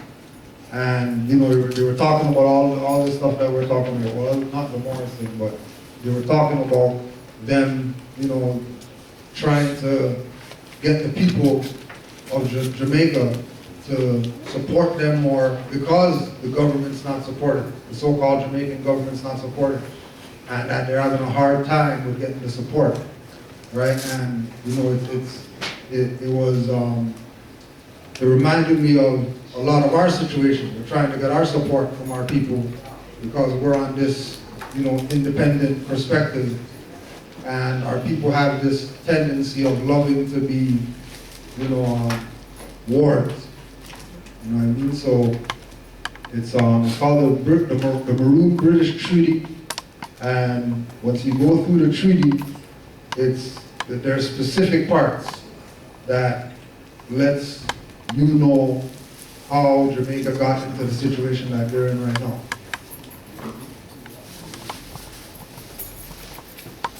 This is a pestle, for a mortar and pestle, Taino stone pestle. And the carving of it is of an owl with a fez on it, right?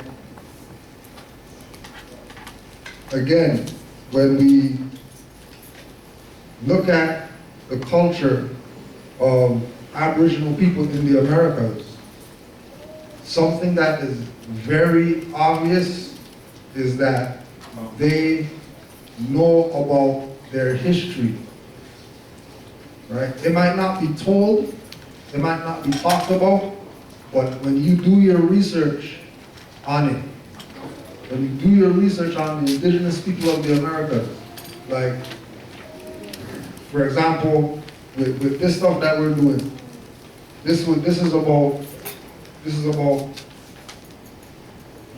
maybe 80 selected images. Like, this is selected stuff of a multitude of things that if I put everything, there would have been 200 slides. Just on fezzes, turbans, sashes, shawls, anything relative to Moorish history, right? And, you know, things like these are, you know, like what in doing the research, you're going to scroll through, right? Scroll through all the images or whatever like that, and then when you go to view page, then the page would have other things tied to this. So this is something that I found on a page, on a page, on a page. Like, this is not something that was just, you know, Google images and it came up, right? In doing your online study, because you know the book study and the online study is two different worlds. And the online study is going to take you into a lot of things that will be more personal things, because a lot of things that are relative to imagery of the culture are things that are on people's blogs and stuff like that. It's not necessarily websites. It's more blogs with pictures. So you have to wait for all the blog talking, you know what I mean, to be uploaded, and then the images to be uploaded, and then you'll be able to scroll, right? Oh yeah, we can go on. The dance of the sun's path is celebrated by observing the 4 seasonal stations of the year. spring equinox, summer solstice, fall equinox. Moment in Yorkhouse's life at the climax of the deadly hurricane season, blah blah. Koa Bay, C-O-A Bay. At the very womb of his mother, the spirit Atabe. So, Atabe, who we talked about earlier, and then Koa Bay. And of course, you know, winter solstice, and then as we know, right, Circle 7, swastika, all the same culture, nothing to hide. It is what it is. It all speaks for itself. Okay? Solwende, another solstice imagery, or sun imagery. And again, you can see that, you know, the curved swastika, same idea here. The curved swastika, the 4 gates, north, south, east, west, right? All we do is just put the 7 right there and we already know what's up. Right? Once again, right, Aboriginal culture, Father Sky, Mother Earth, the 4 gates, put the 7 right in there, and we know what it is. And again, these are things from blogs, not necessarily website stuff, not a website that has this information. In the research, make sure you go to the blogs, because people upload the pictures from when they go on their little trips or whatever. They'll put the pictures up on their blogs, right? And of course we know, you know, the issue with a lot of blogs is viruses or whatever, but you know, for information, you take a chance on it.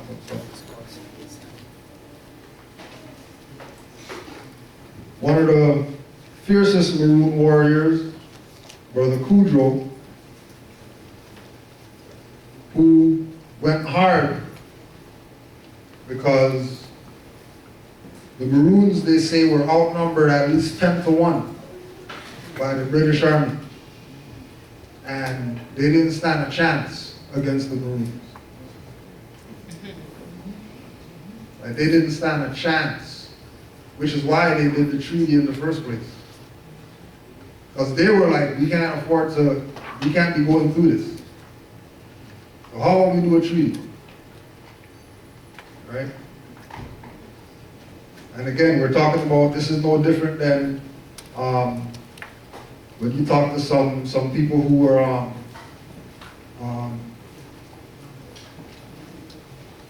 Vietnam vets or whatever like that.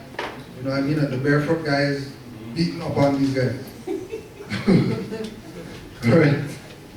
You know, they don't stand a chance.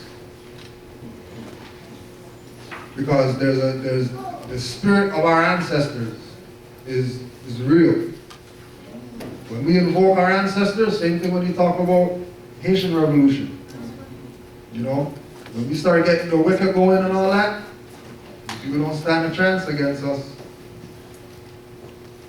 You know, when we start utilizing, you know why is it that of all stars, the star that we have is the same one that the demonic guys use for their little rituals or whatever? Because of the power of the dark side that they know. Which is why, you know, they took the flag down and all that stuff, hid it in the vault. You know, they didn't just put the flag under something, they put it in a vault. Because of the star power. The power of the ritual. The power of putting things into the ethers and then it maybe manifesting. Right? But you're only going to be able to utilize those things if you're attached to your ancient forefathers and forefathers who utilize those things. Right?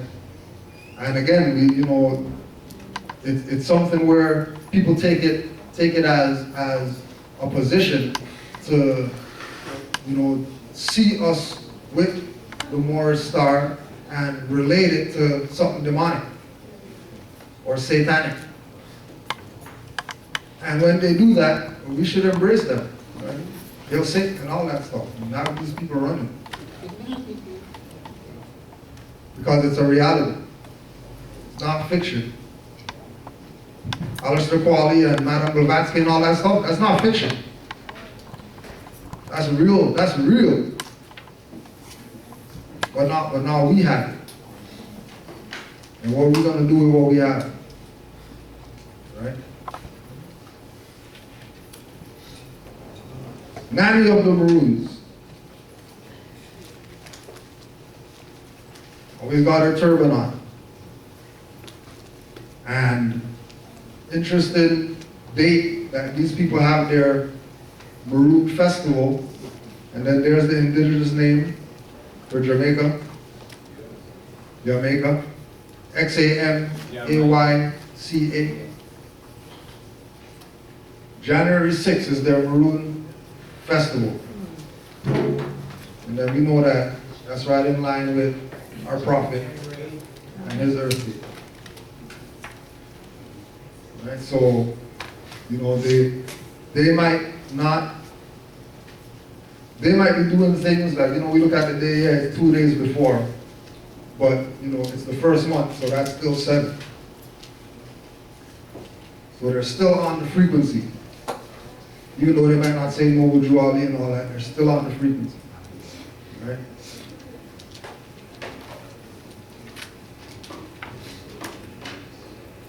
When you go to Jamaica, you got, you know, Westmoreland. You got Moortown over there. Right? You know, they are familiar with the,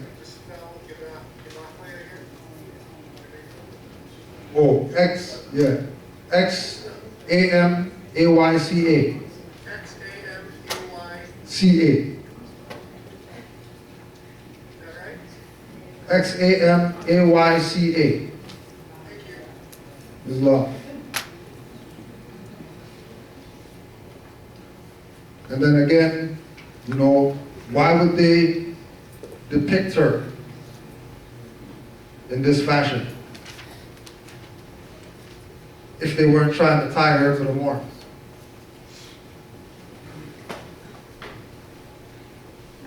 Right, with the cutlass and everything.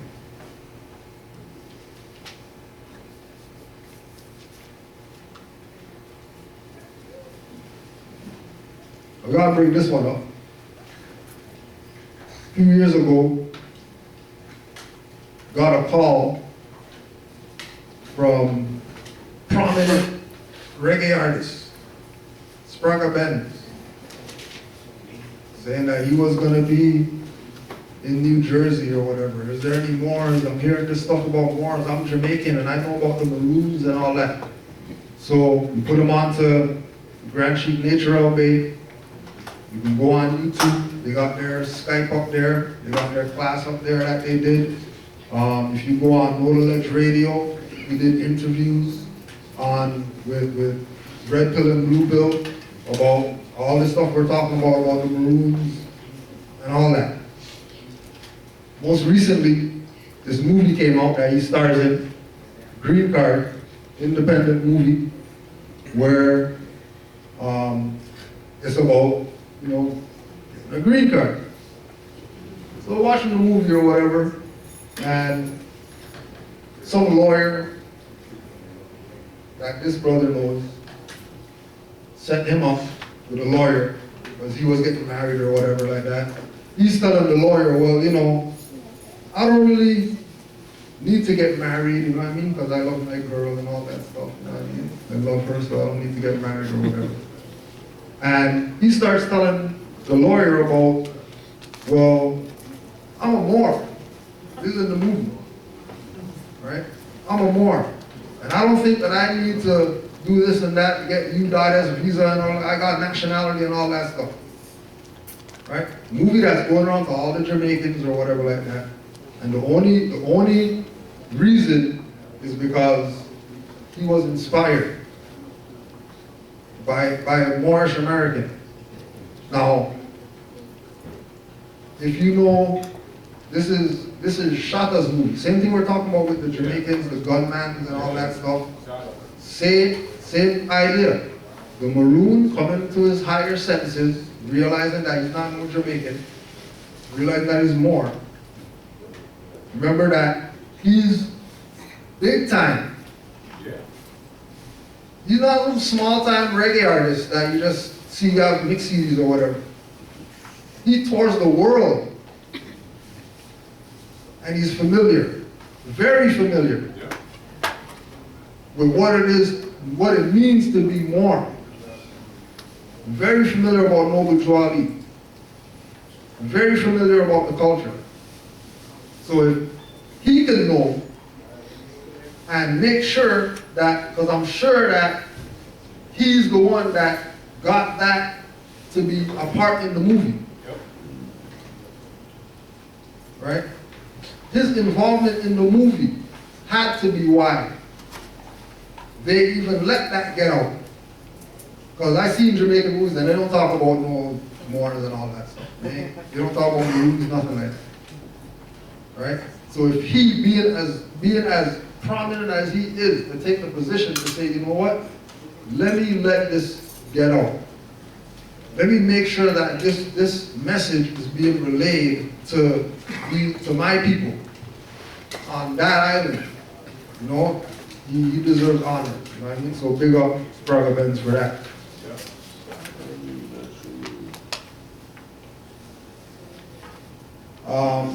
Pedro Camejo Moreno, better known as Negro Primero.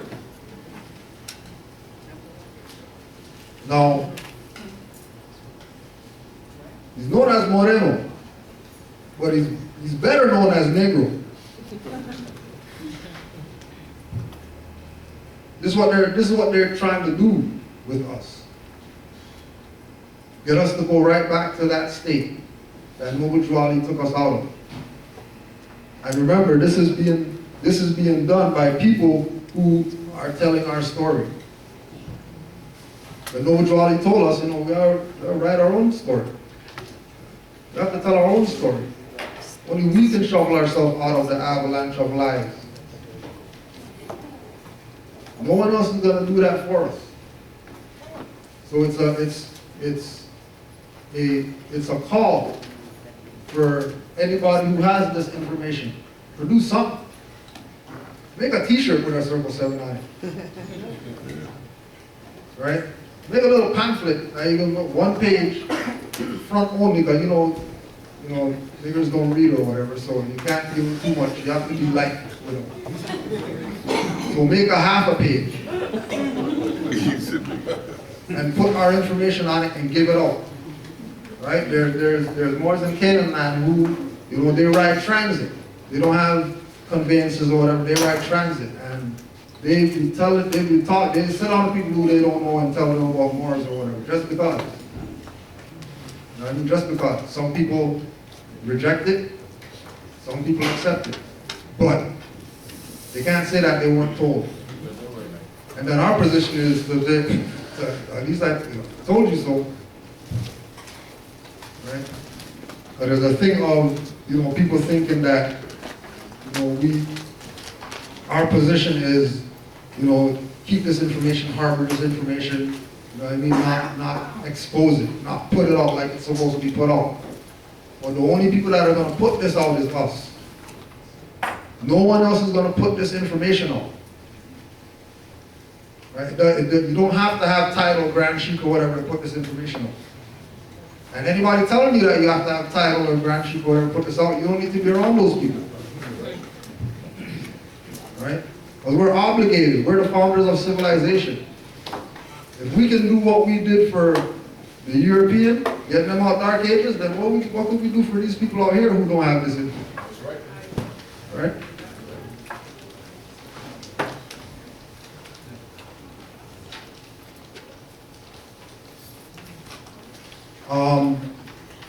This is the building known as the Citadel in Halifax. And this is one of the places in Canaanland where they claim they shipped the Maroons to, right? Because, you know, the Maroons were such a whatever like that. Jamaica government and Scotia government made a little deal or whatever like that, get the Maroons out of here. So they went to, they sent them to Halifax, and then the so-called people there made them build them a citadel, right? However, by 1797, they were uneasy with their new cold home. Local blacks were not welcoming since the Maroons had been given preferential treatment. The government of Nova Scotia was paid by the Jamaican government to house the Maroons, and the weather was not to their liking. Finally, by August 1800, the Maroons were relocated to Sierra Leone. So you have this idea again of Aboriginal Indigenous people on this side being displaced. They say that, oh, they sent them to Canaanland, so that's displacement. No, displacement is sending them all the way to Sierra Leone. Because we've been in Canaanland. We got snowshoes and stuff like that. We're not worried about -40 and stuff like that. We're not turning, you know, like you hear Sheikh Anta Diop, these people, oh yeah, you know, Asiatic went into the caves and then they turned to European. And then those guys are the scholars that the black guys rep. Yeah. The scholars that the black guys rep are trying to say that we aren't compatible to cold weather. Like, if in this time we can go get North Face or whatever to go live in -40, I'm pretty sure our ancient forefathers knew how to live in the cold and not be worried about being cold. Cold is not an issue to us. The Europeans are issues. Yes, right. That's right. Right? Again, like we showed the chart, whether it's spring, winter, summer, fall, that's nature. Us and nature are friends. Yes, that's right. Right? There's no atmosphere that we can't domicile in comfortably. Right? Our issue is the people who are on those domiciles with us that are against what we're trying to do. Right? Dominica again, celebrating their culture. You know? First thing the black guys, that's not a fez. What is it then? What would you classify this as? Right? That's just what it is. Right? And then they took it a little further, you know, and they, instead of putting the sun or the diamond or whatever like that on the turban, they put it on the feathers. Stressing the point that they know what's up. And again, Wetu Kobuli, Dominica, O-U-A-I-T, O-U-C-O-U-B-O-U-L-I.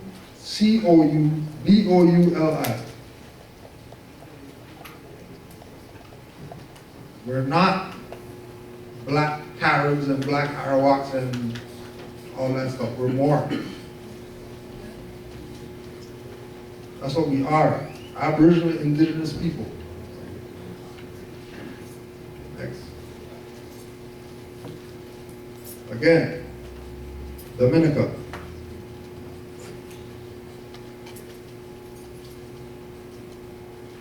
Two women and a child of Dominica. Comfortable. Don't let no slaves around like that.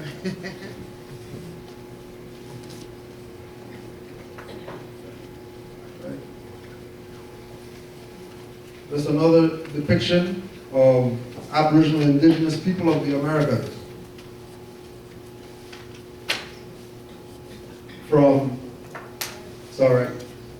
From, right, looking like Mexican or whatever, dark skin,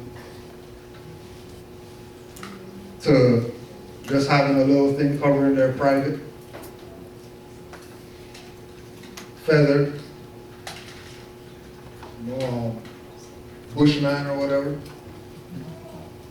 and then wearing something more clothing. But all our culture, and don't forget turbans, headwear, any type of headwear is our people's culture. That's why our people wear so much headwear, 500 hats and stuff like that. Headwear is our culture. Yes.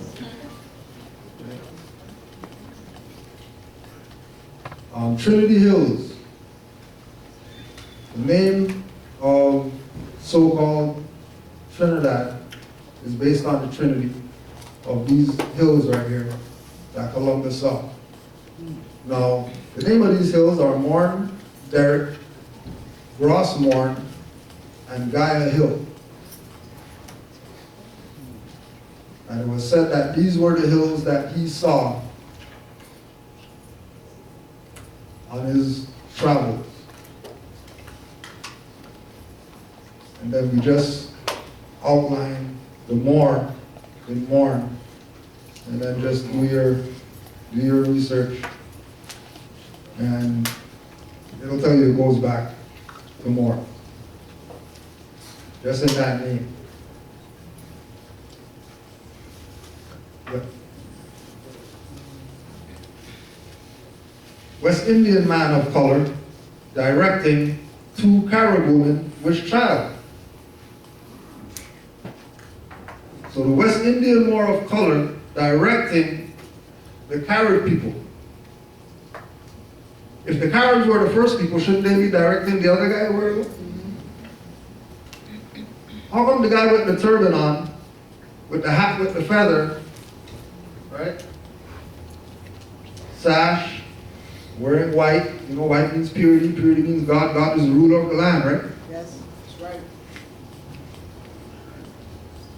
And then these are the Caribs getting directions from the Moor. And again, check the artists and go see their other stuff that they drew. I can't see that part.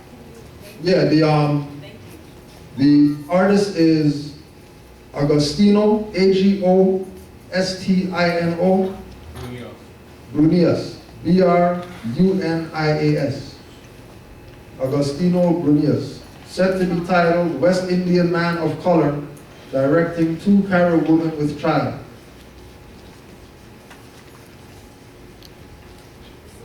And then we realized, you know, we know why they classify him as man of color, right? Because, you know, all these guys that study law, they already know what they're trying to do. They know what they're trying to do. Again, the ritual of putting that into the ether, a Moor, dressed like a Moor, but classify him as man of color and put it into the ether, and then you have all these people read this in man of color but not correct it and say that that's a Moor. Makes the Moors colorable. Right? Rituals all day. Coromantes refers to Akan people and was primarily used in the Caribbean. So if they're Akan people, why just call them that? I make up a new name to classify people who have a name already. Because that's not, and then when you just do the research on Coromantee, and you'll see that it's not only tied to these Akan people, which are supposed to be West Africans, which is who they say the Negro black color people are descendants of West African people came over here on slave ship. But then remember we showed earlier that the so-called people who came on a slave ship, the slaves got shipwrecked on islands. Right? Right. They know exactly what they're doing. And then also too, with Caribbean should be Caribian. Just like IAN relative to people, individual, Trinidadian. But if they say BEAN, you think that they're talking about these islands in a sea called Caribbean Sea, and you think that those islands weren't run by those people called Caribs. So the Caribbean is really the land of the Caribs. It's not the sea and then those islands in that sea are called Caribbean. It's those people of that landmass, those islands are Caribbean. All right?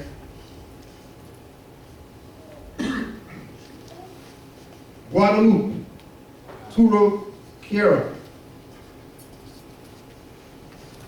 Turuquira,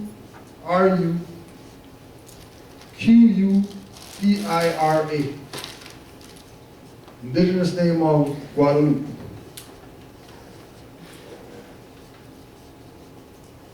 And then, you know, once again,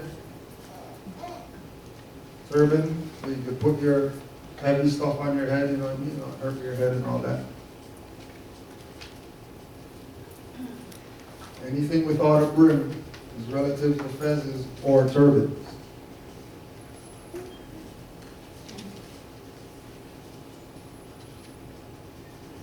Aboriginal indigenous people,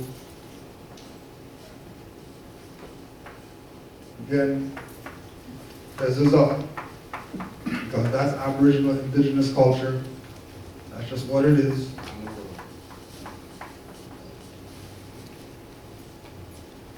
West Indian scene, again, Agostino Brunius.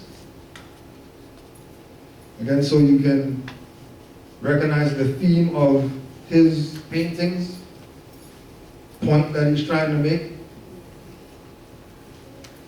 West Indian scene. So we have the sisters who were dressed like Dominica. And then you have this guy,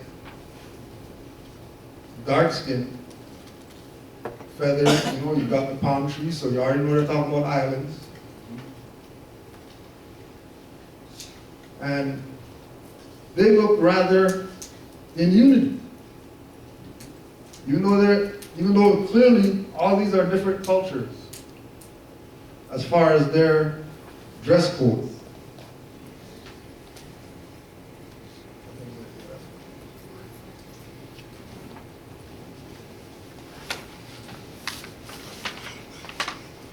A cudgeling match between English and French Negroes.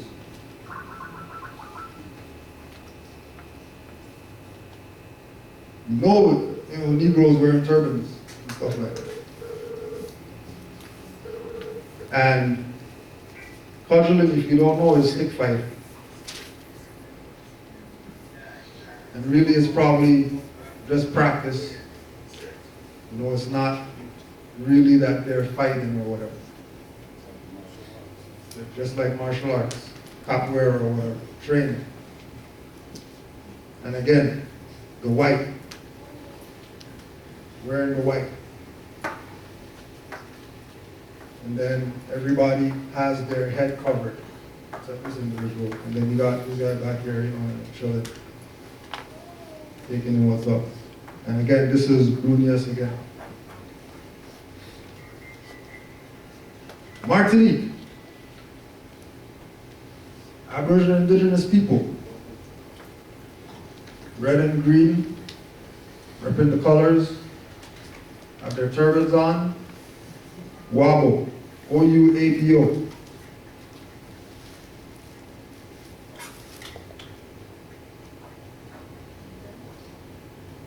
Yeah.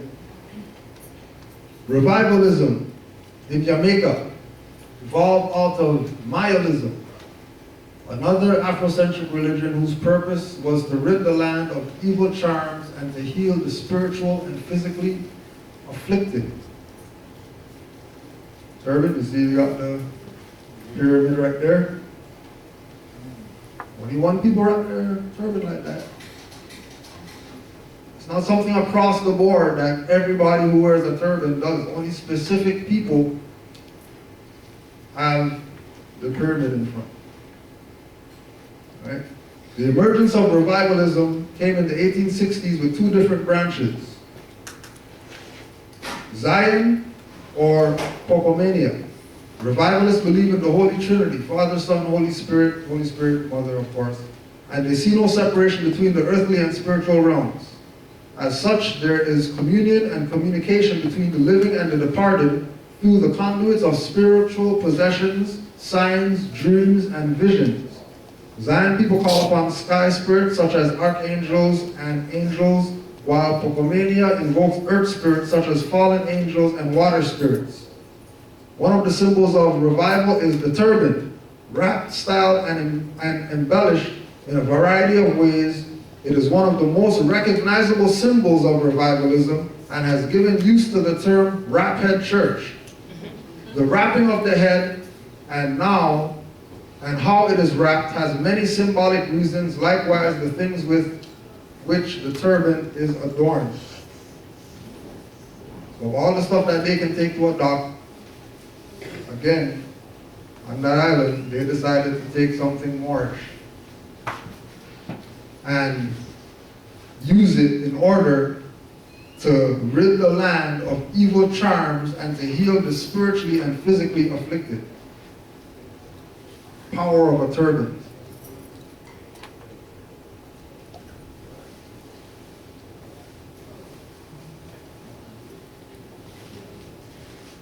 Maliuhana, Anguilla, Aboriginal Indigenous carving, sculpture of Anguilla, wearing the cone fez, and then the cone fez is similar to what this Sufi boy is wearing, and then he has it wrapped, and the cone's right there, same thing, got the wrap, and then the cone.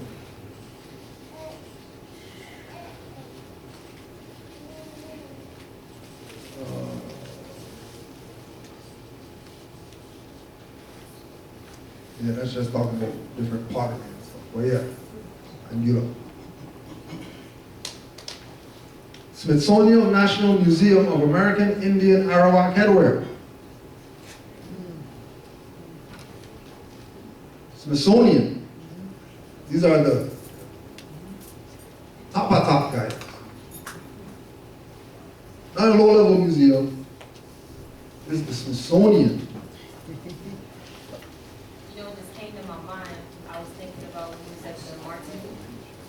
Showing about the red and green sash, it made me think about how people drink martinis. And if you ever notice, usually the drinks are like red and green, or like the olive, so the skin is sort of greenish on the outside, red on the inside. So it just makes you think of these like evil little subtle symbols, you know, and just think you're pouring martini. Yep. The ancient Taino in Santo Domingo, capital of Haiti. I'm going to give Dominican Republic more props. All that's Haiti. And again, pheasants, Aboriginal Indigenous culture.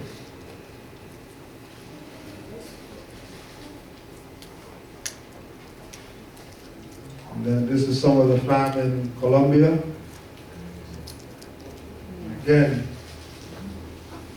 our culture as Moors spreads into so many cultures. So many people know what's up. But then also so many people are in denial of the fact. I mean, you know, are we going to call it, is that really universal law of balance? That so many people are dead and so many people are awake? just might be. That's how it is. That's why Drew Ali could make a statement like only a handful is going to be saved.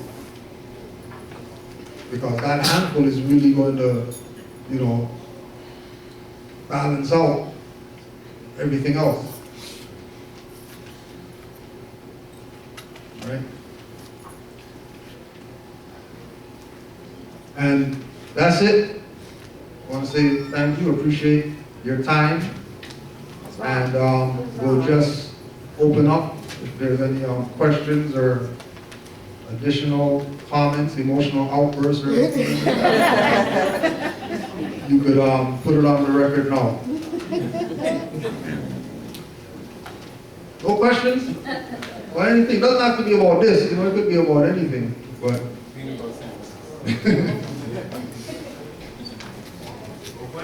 questions? Everybody's good? Everybody learned something? Oh. We'll go here first. Islam, Moorish? Islam. Islam. We're good to be here today. My name is Cliff Jefferson Albay. I'm Assistant Grand Chief, Moorish Side to America, Tip number 10, Dead from New Jersey.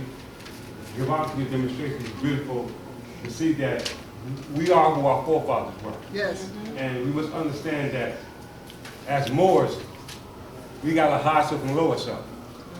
And as you look at the depictions, as we're going through the slave trade, and how they depicted us as the one who put our people enslaved. This was done by force. When you get to the history of the slave trade, start from the 1400s on up to now, you see that the people who were expelled from Spain were made to enslave our people. But then when we come to a knowledge of ourselves, that we will discredit ourselves based off the history and the betrayal that we did. Well, we let them know we are the same people, but we understand that we have a higher self and a lower self. And in the day 2016, it's time to take our place amongst the affairs of men. Yes, sir. Because Islam. the law is based off nature's law, nature's God. And man governs nature according to one's own measure. So as Moorish Americans, we're here to tell you that our job is to obey the law, because we were the lawgivers. So to enslave a person is a violation of the law, because we are children of the Creator. So we must apply that which our Creator gave us to sustain ourselves here today, and that's follow the law. The peace and society depends upon justice for the happiness of the individual and the safe enjoyment of all their possessions. Islam means peace, universal peace. When we say Islam, we're not saying it just from a religious concept, even though it's the customary law that puts us in the predicament that we are in. But what we're saying is that we are in tune ourselves with the higher self, which is that of the Creator, who possesses to be who we say we are. That's Islam. Islam.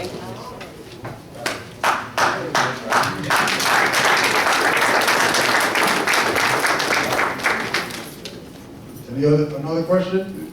There's one right here. Is there a question? Well, I saw him reading his hand. I want to make sure he got that point across. Well done. I see. Everybody else? Everybody good? You know what? You need to come up here. Because you're sons of Allah, bro.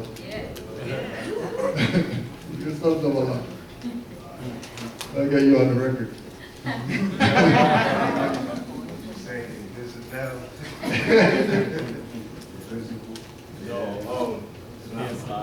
Nah, I was trying to chill, but Yeah, no, you gotta chill with Kudjo now. Peace and love. I had a question going back that I thought might be interesting in discussion. Closing, earlier you mentioned about Tupac being a Moor, right?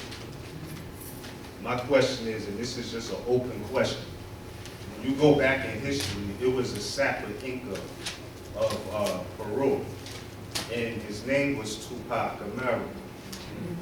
He got executed kind of sort of the same way that Tupac Shakur the rapper did. I'm asking you this because this is an interesting question for those going through identity, trying to achieve their identity, will come to the realization that if you use a name that has a certain energy on it, do you think that that correlated with how he passed out, like how he got murdered? Do you think that is anything relative to the energy of the name he was using? Islam. Good one. Yeah, well, we know that the names have power. So something that when it comes to power of names, that I like to relate it to is how come all these other boxers don't have mental problems, but Muhammad Ali does? Because he was named Ali. And it was an order that Elijah Muhammad knew that you don't name your children Ali. And Cassius Clay was a child of Elijah Muhammad. So when he called him Ali, he put a hex on him, which is what he's suffering today. Wow. Because if you look at all these other boxers, they don't got no, and they're gonna say that it's Parkinson's or whatever like that. I don't know. Right? So, in relative to the question, if the brother in Peru by the same name died the same way, or relative, then watch what you call yourself. You know what I mean? And I didn't have, like, for example with me, I didn't have knowledge of Kudjo, the Maroon, beating up on these guys, right? Before I took the name, right? I was just, Monday born. I was born on Monday, so I was Kudjo, right? So I think, yeah, the names that we take, make sure you do your research on it to make sure that it's not tied to anything that might cause you harm. Because once you put that LFA on there, now it's in the ether for good. Or if you start depicting, when you start, because remember that him saying that's a mudra, right? That's putting something in the ethers through symbology. No different than Haile Selassie. I said, all our culture, where somebody says, and then everybody relates them to worshiping some devil or whatever, right? So yeah, there is power in the names that we use. It's not. You gotta come up. All right, well. You gotta make a comment because you're talking about. I know it said the name, I should say appellation. Yeah, exactly. Because we all know for a fact that name is a tag, and a Christian tag at that. But the reason I went into Islam, the reason I had to join my energy on this is because everybody who applies for a nationality card, you wouldn't believe some of the things that they want us to put on the card, and we refuse to do. Just because they're thinking that, we're in the business, of making a card personalized to what you want. No, we're not. This is an allodial family card. And we are not. I had to tell people that because they approach it their way. I just recently got that. Well, you could just give me my finance back and I'll do business. I said, we're not in the business. This is a family card. It's not about business. And no, we do not do personalized private cards because, and this is what brought up our conversation that we had last Tuesday, they wanted to have a tribal, or what you call Indian name, right, on that card. I mean, they actually had a dissertation back and forth. It would have been an argument, but it was in writing. All right? For me to understand, no, this is, whatever your family tribal appellation is a family tribal appellation of Moors. Or what they call tribal name is really a family appellation of the family. But we're all one family. Very one pre-national name. So they couldn't get that. They wanted me to put this and that and all of it. I'm like, no, why? My point was, why couldn't they understand that this was the unifying of family? They were like, well, I've done my lineage in my family. And I said, your family's my family. So I wanted to say that to say that that is a part of the division that we had, that happened when we did some history. Like I'm going to bring this in and found out that, ooh, I think I'm tied to so-called Indians. Well, Prophet Noah Drew Ali mentioned Cherokee, but did he take you to go say you were Cherokee?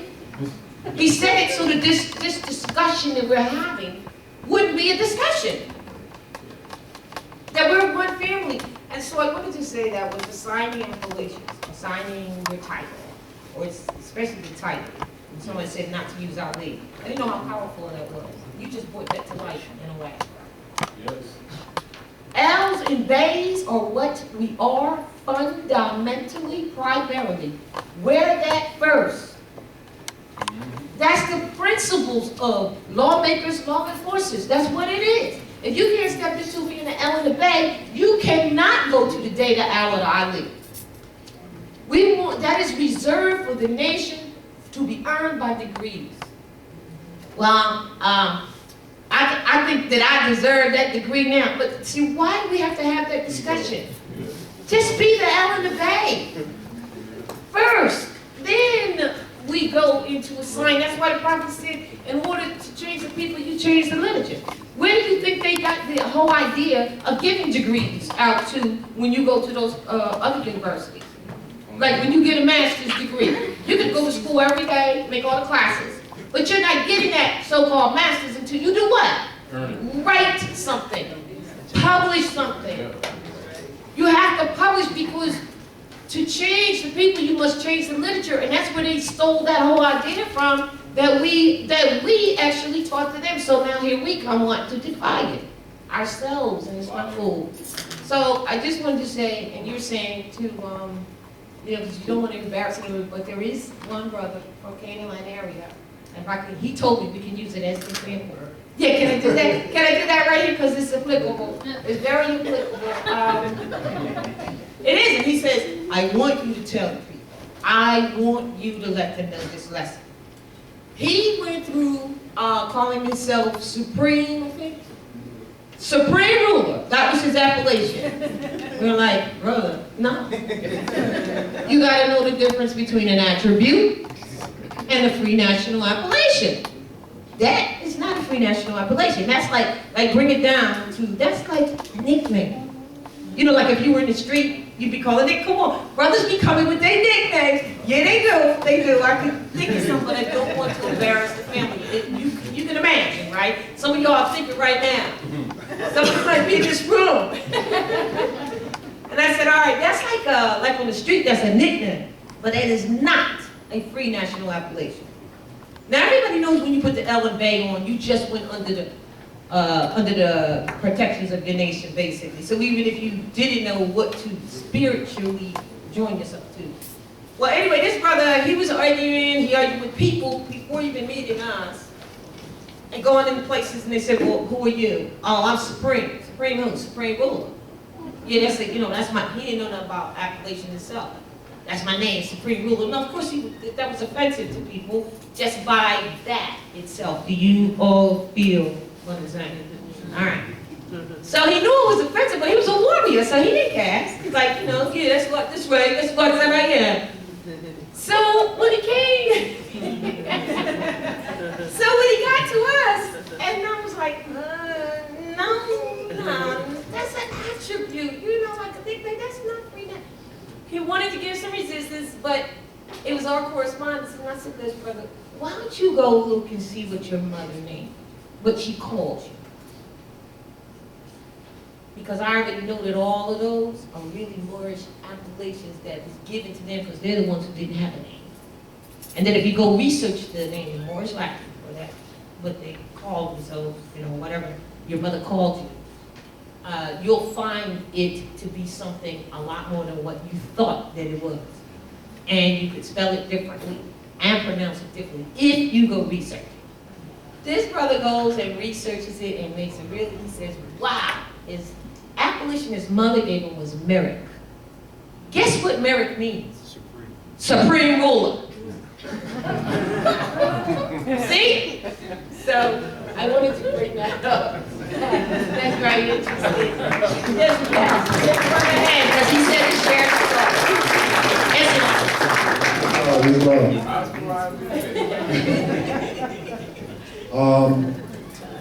anybody else got it?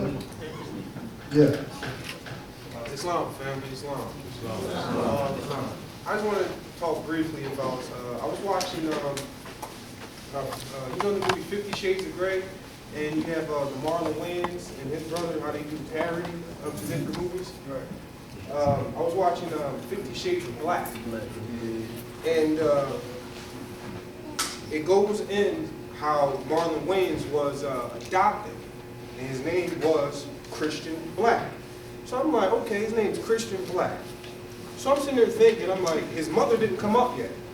I'm like, his name's Christian Black. So his mother, the adoptive mother ends up coming up, and she says, hey son, how you doing? Cool, European. And you know, I'm just looking at this, and I'm like, they're telling everyone what's going on right in their faces, you know?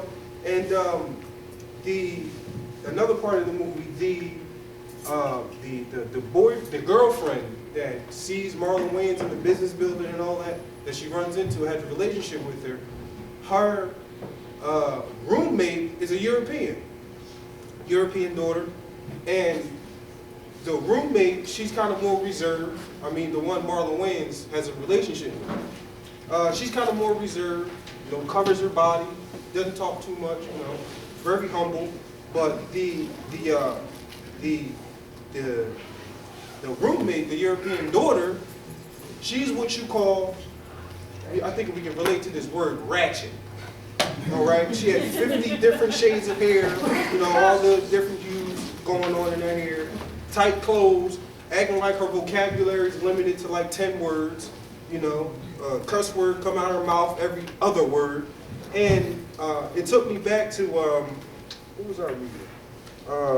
I believe I was reading something with Malachi York, one of his scrolls, and he was talking about how the Europeans, as far as Hollywood, our Merlin the magician had wood that was made of holly that he would cast his spells with.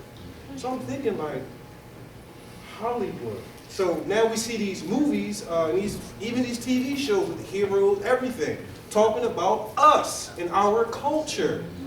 You know, and you sit here and you tell people like, in unconscious, hey, you just said more, you know, you're more. Ah, man, hey, what are you talking about? We don't believe in that stuff here, man. I'm a Christian and all of this other, I love Jesus stuff. I'm like, oh man. We're like, you know, we're kind of totally lost, but I'm just bringing that to say that the information is there. If you just stop and look, listen, you can comprehend what you're seeing and what you're reading is there. You know, it's there. So don't have that mindset to where as though if you come to a challenge, when you come into this information, if you come into a challenge and you say, hey, I don't think that's, no, it's there. You just got to really stop and your distractions around you. That's really the issue, the distractions around you. Because you got so many people saying, oh, this, that, oh, this, that. Well, man knows not by being told. You got to go and actually do the actual physical research yourself. That's what you're going to have to do. You're going to have to hunker down. And it's not nothing that's going to be easy by any stretch of the imagination, because we've been indoctrinated with this for over generations and generations and generations of fraud. It's hard. But if you stick with the principles and stick with what Prophet Noble came to do, you have whatever you need. And you got family here who's fighting for you. All right. You got it. Now it's just enforcing it and being the law. That's it. Islam. That's what it's all about.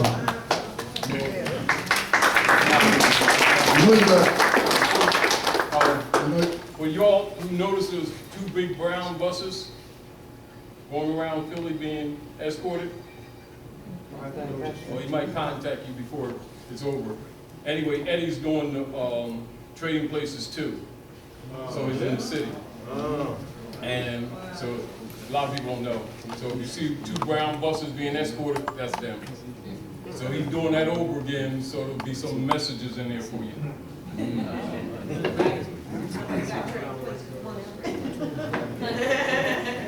But he gave it up. Trading places.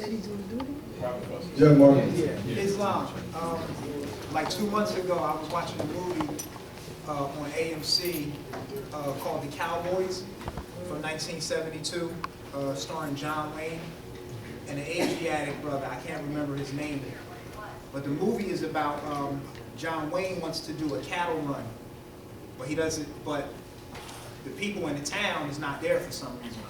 So he's going to use some schoolboys to do the run. So, like while he's trying to figure out which ones are capable, an Asiatic brother joins the team. So John Wayne brings him on board and tells him where he's going to be sleeping at. So he's in the barn with the schoolboys that's going to help out with the cattle run. And they're asking what his family history is. And the brother says that his father was a tall, brawny Moor that covered his head with a red scarf. He was 6 feet 6 inches tall, and he carried a curved sword. And he's just explaining to them what his family history is. So I'm just saying that to say this information is all over the place.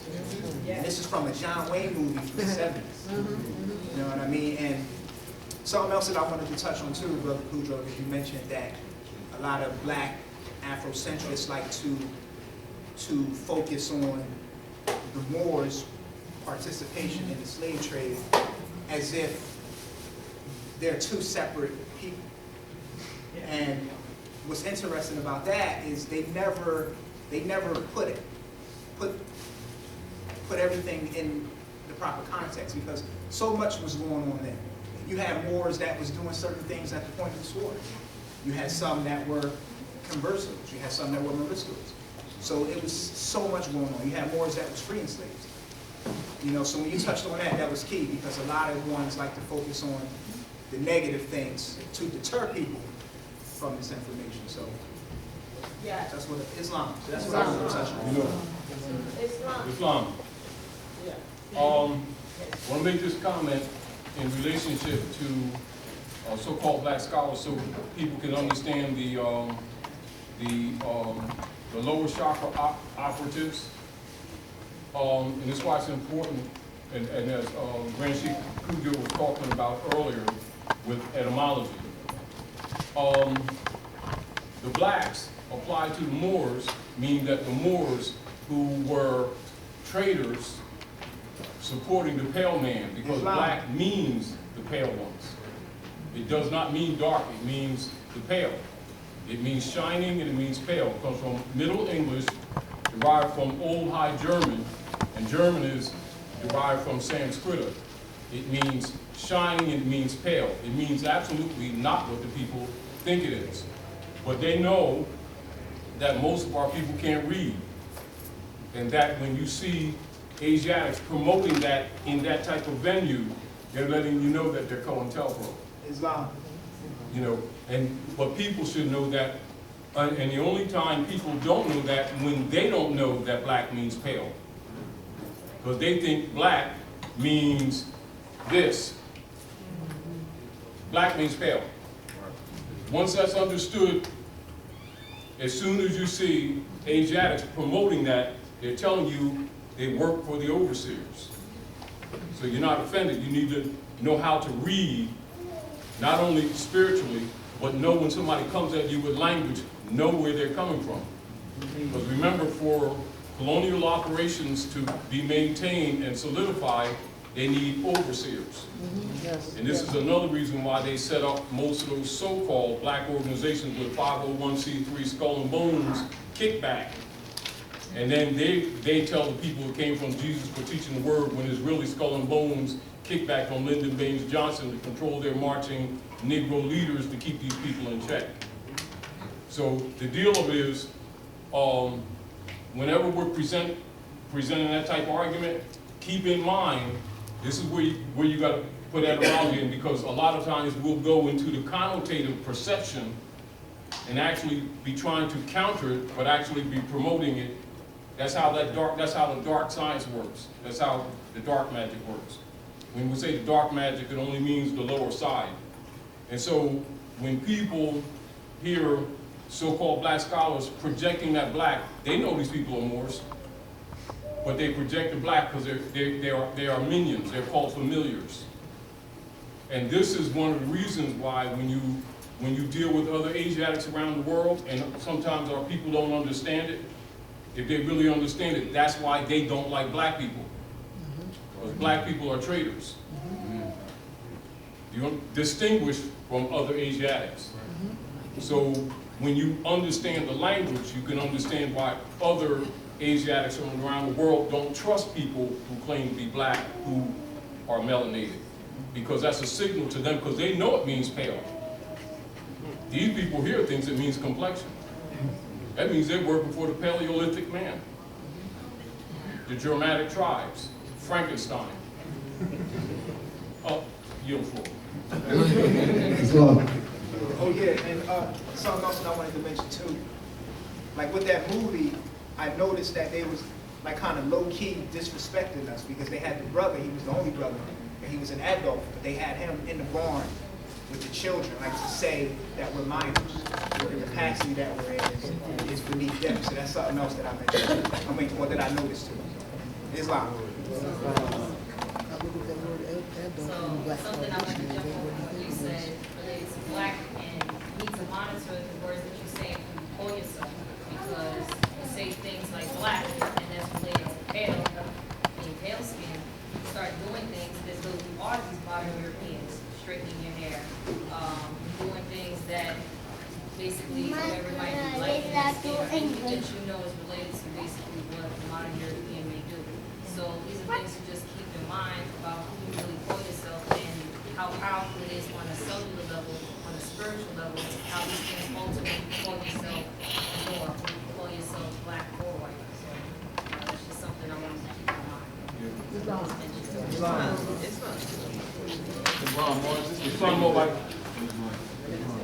Just to piggyback No, Camelback. Camelback. Not Piggyback. Camel. Just to camelback off what they were saying about people rocking the Black Lives Matter. So what they're really saying is that Pale Lives Matter. That's what I get. That's why they can kill us. True. So that's just all I wanted to say. Islam. The original starter of Black Lives Islam. Hey, we hear you. What's good? You got a question out there? All right, more Islam. Canaanland more says Islam to everybody. All right. Anybody else? Conversation over.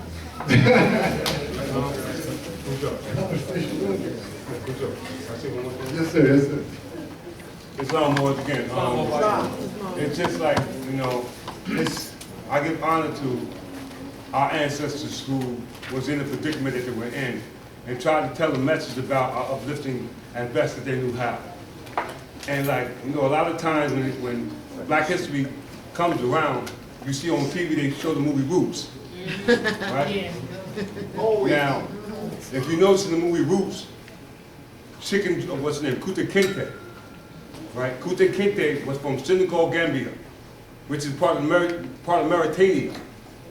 So when he was brought to America, he was introduced to Louis Gossett Jr. and said, "This is your brother from across the waters." So they were telling you right there that you are Moors. If you look at the case law between William Duncan and Joseph Springer, which was represented by Abraham Lincoln, his whole declaration pursuant to the client he represented was stating that this man is not a Negro. This man is a Moor. 2 years later, you had the Dred Scott case came out, 1857. He petitioned to be tried as a citizen in the same state that William Dungy went to, and he was denied citizenship, even though he was a free man. So 7 years prior to that, you had the Emancipation Proclamation. So it's telling you the keys are there. It's letting you know that you are Moorish American. Why? Because we're descendants of Moroccans but born in America. We can call ourselves anything we want to call ourselves. But the legal gratification is by calling yourself other than what you're not. Because the Prophet said, it's by your free national name you are known and recognized by the governments of the world according to the said government which you live in. So we have to give honor to the Moors who kept the paper trail alive for us to be accustomed to who our ancestors were prior into the day. Because when Kunta Kinte was free and went on, if he didn't have those papers, guess what? He would be enslaved again. That's right. So the process no job put in place for us to declare who we are is paramount. This is the reason why we can't get any procedural consideration in society, because we're not part of society. That's right. We can't even talk about nationality. We can't deal with our immediate predicament, which is our cities and our societies, which is municipalities. We need to go to the county clerk's offices and demand our obligation to us being citizens, because this is where we are being affected by legislation being passed by conventional legislation. Well, the conventional legislation is based off that of the common people. But they're saying we're not part of the common people. They're saying we're persons. They're saying we're not even natural people.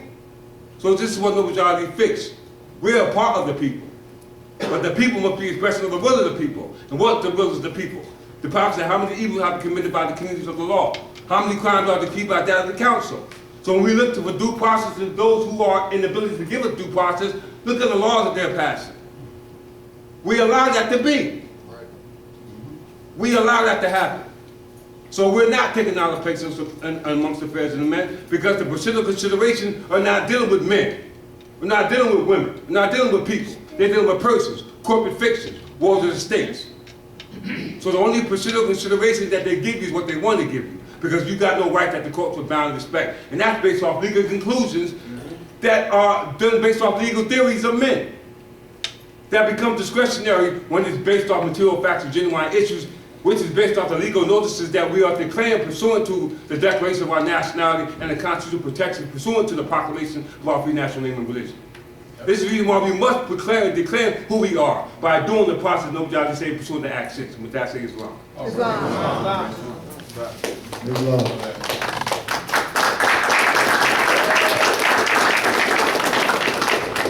So I think we're at the line right now. No more questions? Oh, I don't have a question, I just have a short little statement I'll make it short. Nothing is a coincidence, and I'm finding that out more and more. I wanted to ask about appellations, names, because when I got my ID card, I used the name, my given name from birth, but I wanted to change it and, take on the Islamic character. So Laz has said, look up the meaning of the name. And I just, this Google stuff is just fantastic. So I looked up this name that I've had for a long time. Find out my first name is Spanish, which means pure, searcher. My middle name is Woman from Delphine. So I looked up that. Zeus was looking for his mother, land, earth. My last name Rice, she knows. So I was like, wow. A coincidence. So I'm an L, and I just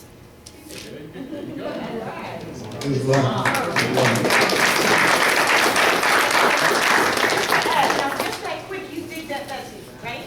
And so you'll find the pronunciation and possibly spelling a little different, and it's not Spanish, it's Moorish Latin, just so you know. They're going to say Spanish. They're going to say Spanish, but it's Moorish Latin. And I forgot to say, L is lawmaker, Bay is law enforcer. Now, typically, lawmakers are, of course, women, because if every child who should give birth to, we just lay the law down. And law enforcers would be bays, which is why they have bailiffs in courts to enforce the law. But it doesn't matter whether you're ill or bay, masculine or feminine presentation. But just so you know what it means. You just did that lesson, right there.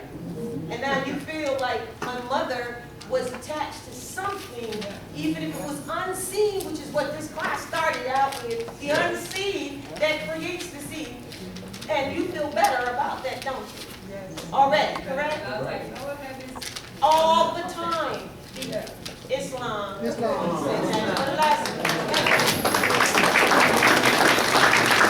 Once again, I'd just like to say thank you all for being here. Thank you. It was an honor. Yes, an honor. No, do it yourself. It's all over you. It's all over you. It was an honor to be in the place that I see in so much videos. And it's a journey. It's a journey that is definitely going to continue. And we, as far as everybody in Canaanland, we want to tell you people, thank you for your support. Thank you, Morris, for supporting. And anything that y'all need, you know that here, we got your back. Peace and love. Peace and love. Peace and love.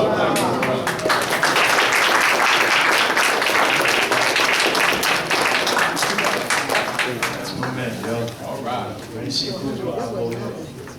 Two things. I want to camel back on something that the Grand Chief said. Just by show of hands, how many of y'all seen Roots? Roots. All right, put your hands up. Now, I'm going to ask the question again. Just by show of hands, how many people had seen Roots? All right. Now, anybody who raised their hand the first time and said that they saw it, I want you to watch it again. Right? Because now you've got different eyes than when you pretended. Right? Now, I said it a couple times before, speaking about when they brought Kunta Kinte from one part of our land to the next part of our land. Right? The brother was from what we know to be as the west coast of Africa. And we know this to be what? Northwest Africa. All right, come on, talk to me. Come on. Right. Now, when he was going along with Lou Gossett said, "Oh, you Guinea boy, you know, y'all Africans this, y'all Africans that, this, that." So he made the separation, right? Y'all Africans, right? You listening to what I'm saying? Yeah. He made the separation. Y'all Africans. Now, if he's saying y'all Africans, then he's saying that him and his ancestors didn't come from Africa. I'm not separating Northwest Africa from what we know to be Africa, but I want y'all to hear what I'm saying. He made the separation as to say, you came from Africa, I didn't. Yeah, so if he came from Africa and I didn't, then that means I was already here. Right? Now, that's just one instance. The next instance is when he takes Kunta. He takes Kunta. so she gonna be Kunta for me. And he gets Kunta in front of everybody on the farm, right? Now everybody's looking and they checking him out. He said, "This is a Guinea boy right here. I want y'all to see. I want y'all to hear. Y'all got this open now. The first eye is open. I got this Guinea boy standing right here. Now I know ain't none of y'all never seen a real African before." All right. Y'all listening to what I'm saying? Y'all hearing what I'm saying? Yes. You seeing what I'm seeing? Yes. If ain't none of them never seen a real African before. Implication. I'm not gonna say that they must not, because we all are. But they made the separation when he said y'all Africans. Right? So if they ain't never seen a real African before from over there across the water, then that means they were all home already here. Right? See, now you sound right. So this is the thing, right? I'm trying to think. I had a conversation a week ago. Another brother told me about the, my cousin told me, you can Google this. There was, Ali Taylor didn't write Roots.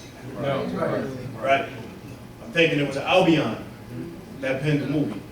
And they got Alex Haley and put him out front, you know, the whole Negro Project, right? Now, in these movies, just like Nasir said a bit ago, they keep telling you. They keep saying to you, this is what it is. You're not listening, and you're not seeing. Roots came out when I was a baby, 70s or something? Yes. Yeah, right? Mm-hmm. They've been telling you since then. That's why I asked who's seen it, and then I asked again, who's seen it? Because all of these movies keep telling us. Now, I'm happy that this slide is still up, because you see these Colombians here, right? And they got these feathers on. I want everybody to take a pen and a piece of paper and write down Black Grandma in the Closet. Black Grandma in the Closet. Right? Go to YouTube and watch these videos. They're full. But a year and a half ago, I actually intended on showing it in here. And then we was going, I promise you, we was just talking about it for weeks. Now, I'm gonna make a statement, and I want all y'all to absorb. When you watch Black Grandma in the Closet, there are 4 parts: Peru, Mexico, Dominican Republic, and Cuba. Right? Is that 4, or did I name something twice? No, that's right. Dominican, Peru, Mexico, and Cuba. They go to these 4 places, right? And what are they searching for? The African presence in these places. And then they go off and they go in and they start talking about all of these people that liberated these lands that look like me. Right? I've been down to Mexico, y'all. I see who it is in the airport when I arrive, but I also understand why they look the way they look. And then when you go into Mexico, they look like us. I understand when you go to these airports and all these other places, they look like they look. But I want you to understand it. Now, I want to make a statement. Is eat the fish, spit out the bones. Eat the fish, spit out the bones. What does that mean? That means I want you to take what you can get and discard the rest. I don't want you to sit around now. It's presented by Henry Louis Gates, right? Y'all know about him. Don't worry about him. See, let him say what it is that he has to say. As he's beating people in the head with all of this black talk in one ear, out the other. I want you to listen to these indigenous people. I want you to listen to these people from these lands. I want you to see when he goes to Mexico, down in Mexico, below Baja, that there's a town of Mexicans, and everybody in there is dark as me.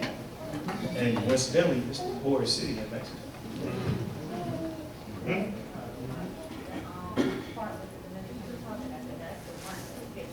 Yeah, so, don't say that. I want them to see that. I want them to see that. See, because your first eye is open, right? Otherwise, some faces that I've never seen before. So that means you traveled to come, and we thank you. We thank you for coming, right? Because we need this, right? Everybody who came across what they call a state line, you ain't step over nothing, you ain't run over nothing, you just came. A little east, you came from up north. Some people came from other, all right, listen, I want you to see. Really watch Black Grandma in the Closet and absorb it. Listen, this is Colombia, right? This is what they're telling you the Colombians look like, right? Now, if you think back to the map that sheet showed you, how close is Trinidad and Tobago to Colombia? Across the street. What do you say? What do you say? You can swim or something like that? But they're telling you that that's what the Colombian look like, and he's telling you that's what he looks like. Right? Watch this documentary, please. This is my plea today. Watch the documentary. All right. Eat the fish and spit out the bones. All right. All right. Now I just got one last thing to do before I close out. I'm gonna ask Kudjo to come back up here because I got something to give you. Got something for the brother right here. And yeah, we giving you something. Huh? Yeah, we giving you something. I'm gonna read it to y'all. It says Islam. On the top. See, this award is presented to Grand Sheikh Kudjo Abu Il. Thank you for being a pillar in the Moorish divine and national movement of the world. Your contribution to the uplifting of fallen humanity is second to none. From your family at the Yorkhouse and Asiatics across the world, we say thank you. There you go.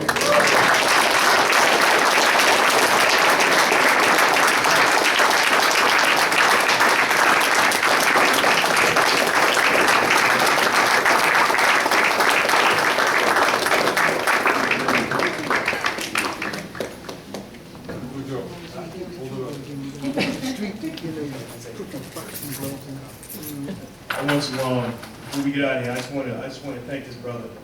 I'm happy that he's here. Right? I can't really put in words how happy I am that he's here, because every time I go to Canaanland, this is what I see. So I want to thank all of y'all for showing him what they show me when I go to Canaanland. When I go to Canaanland, I've said it here and I've said it there. I'm almost brought to the brink of tears, right? Because people are willing to come see me and come hear what I got to say, right? And for me, I'm just me, right? I don't do what I do for applause.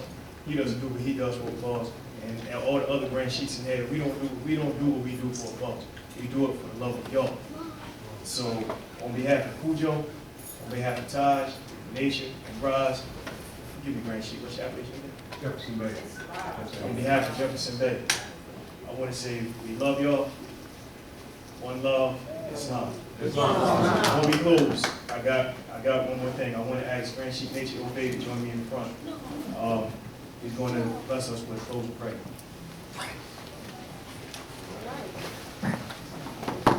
Grand Chief Nature Obey.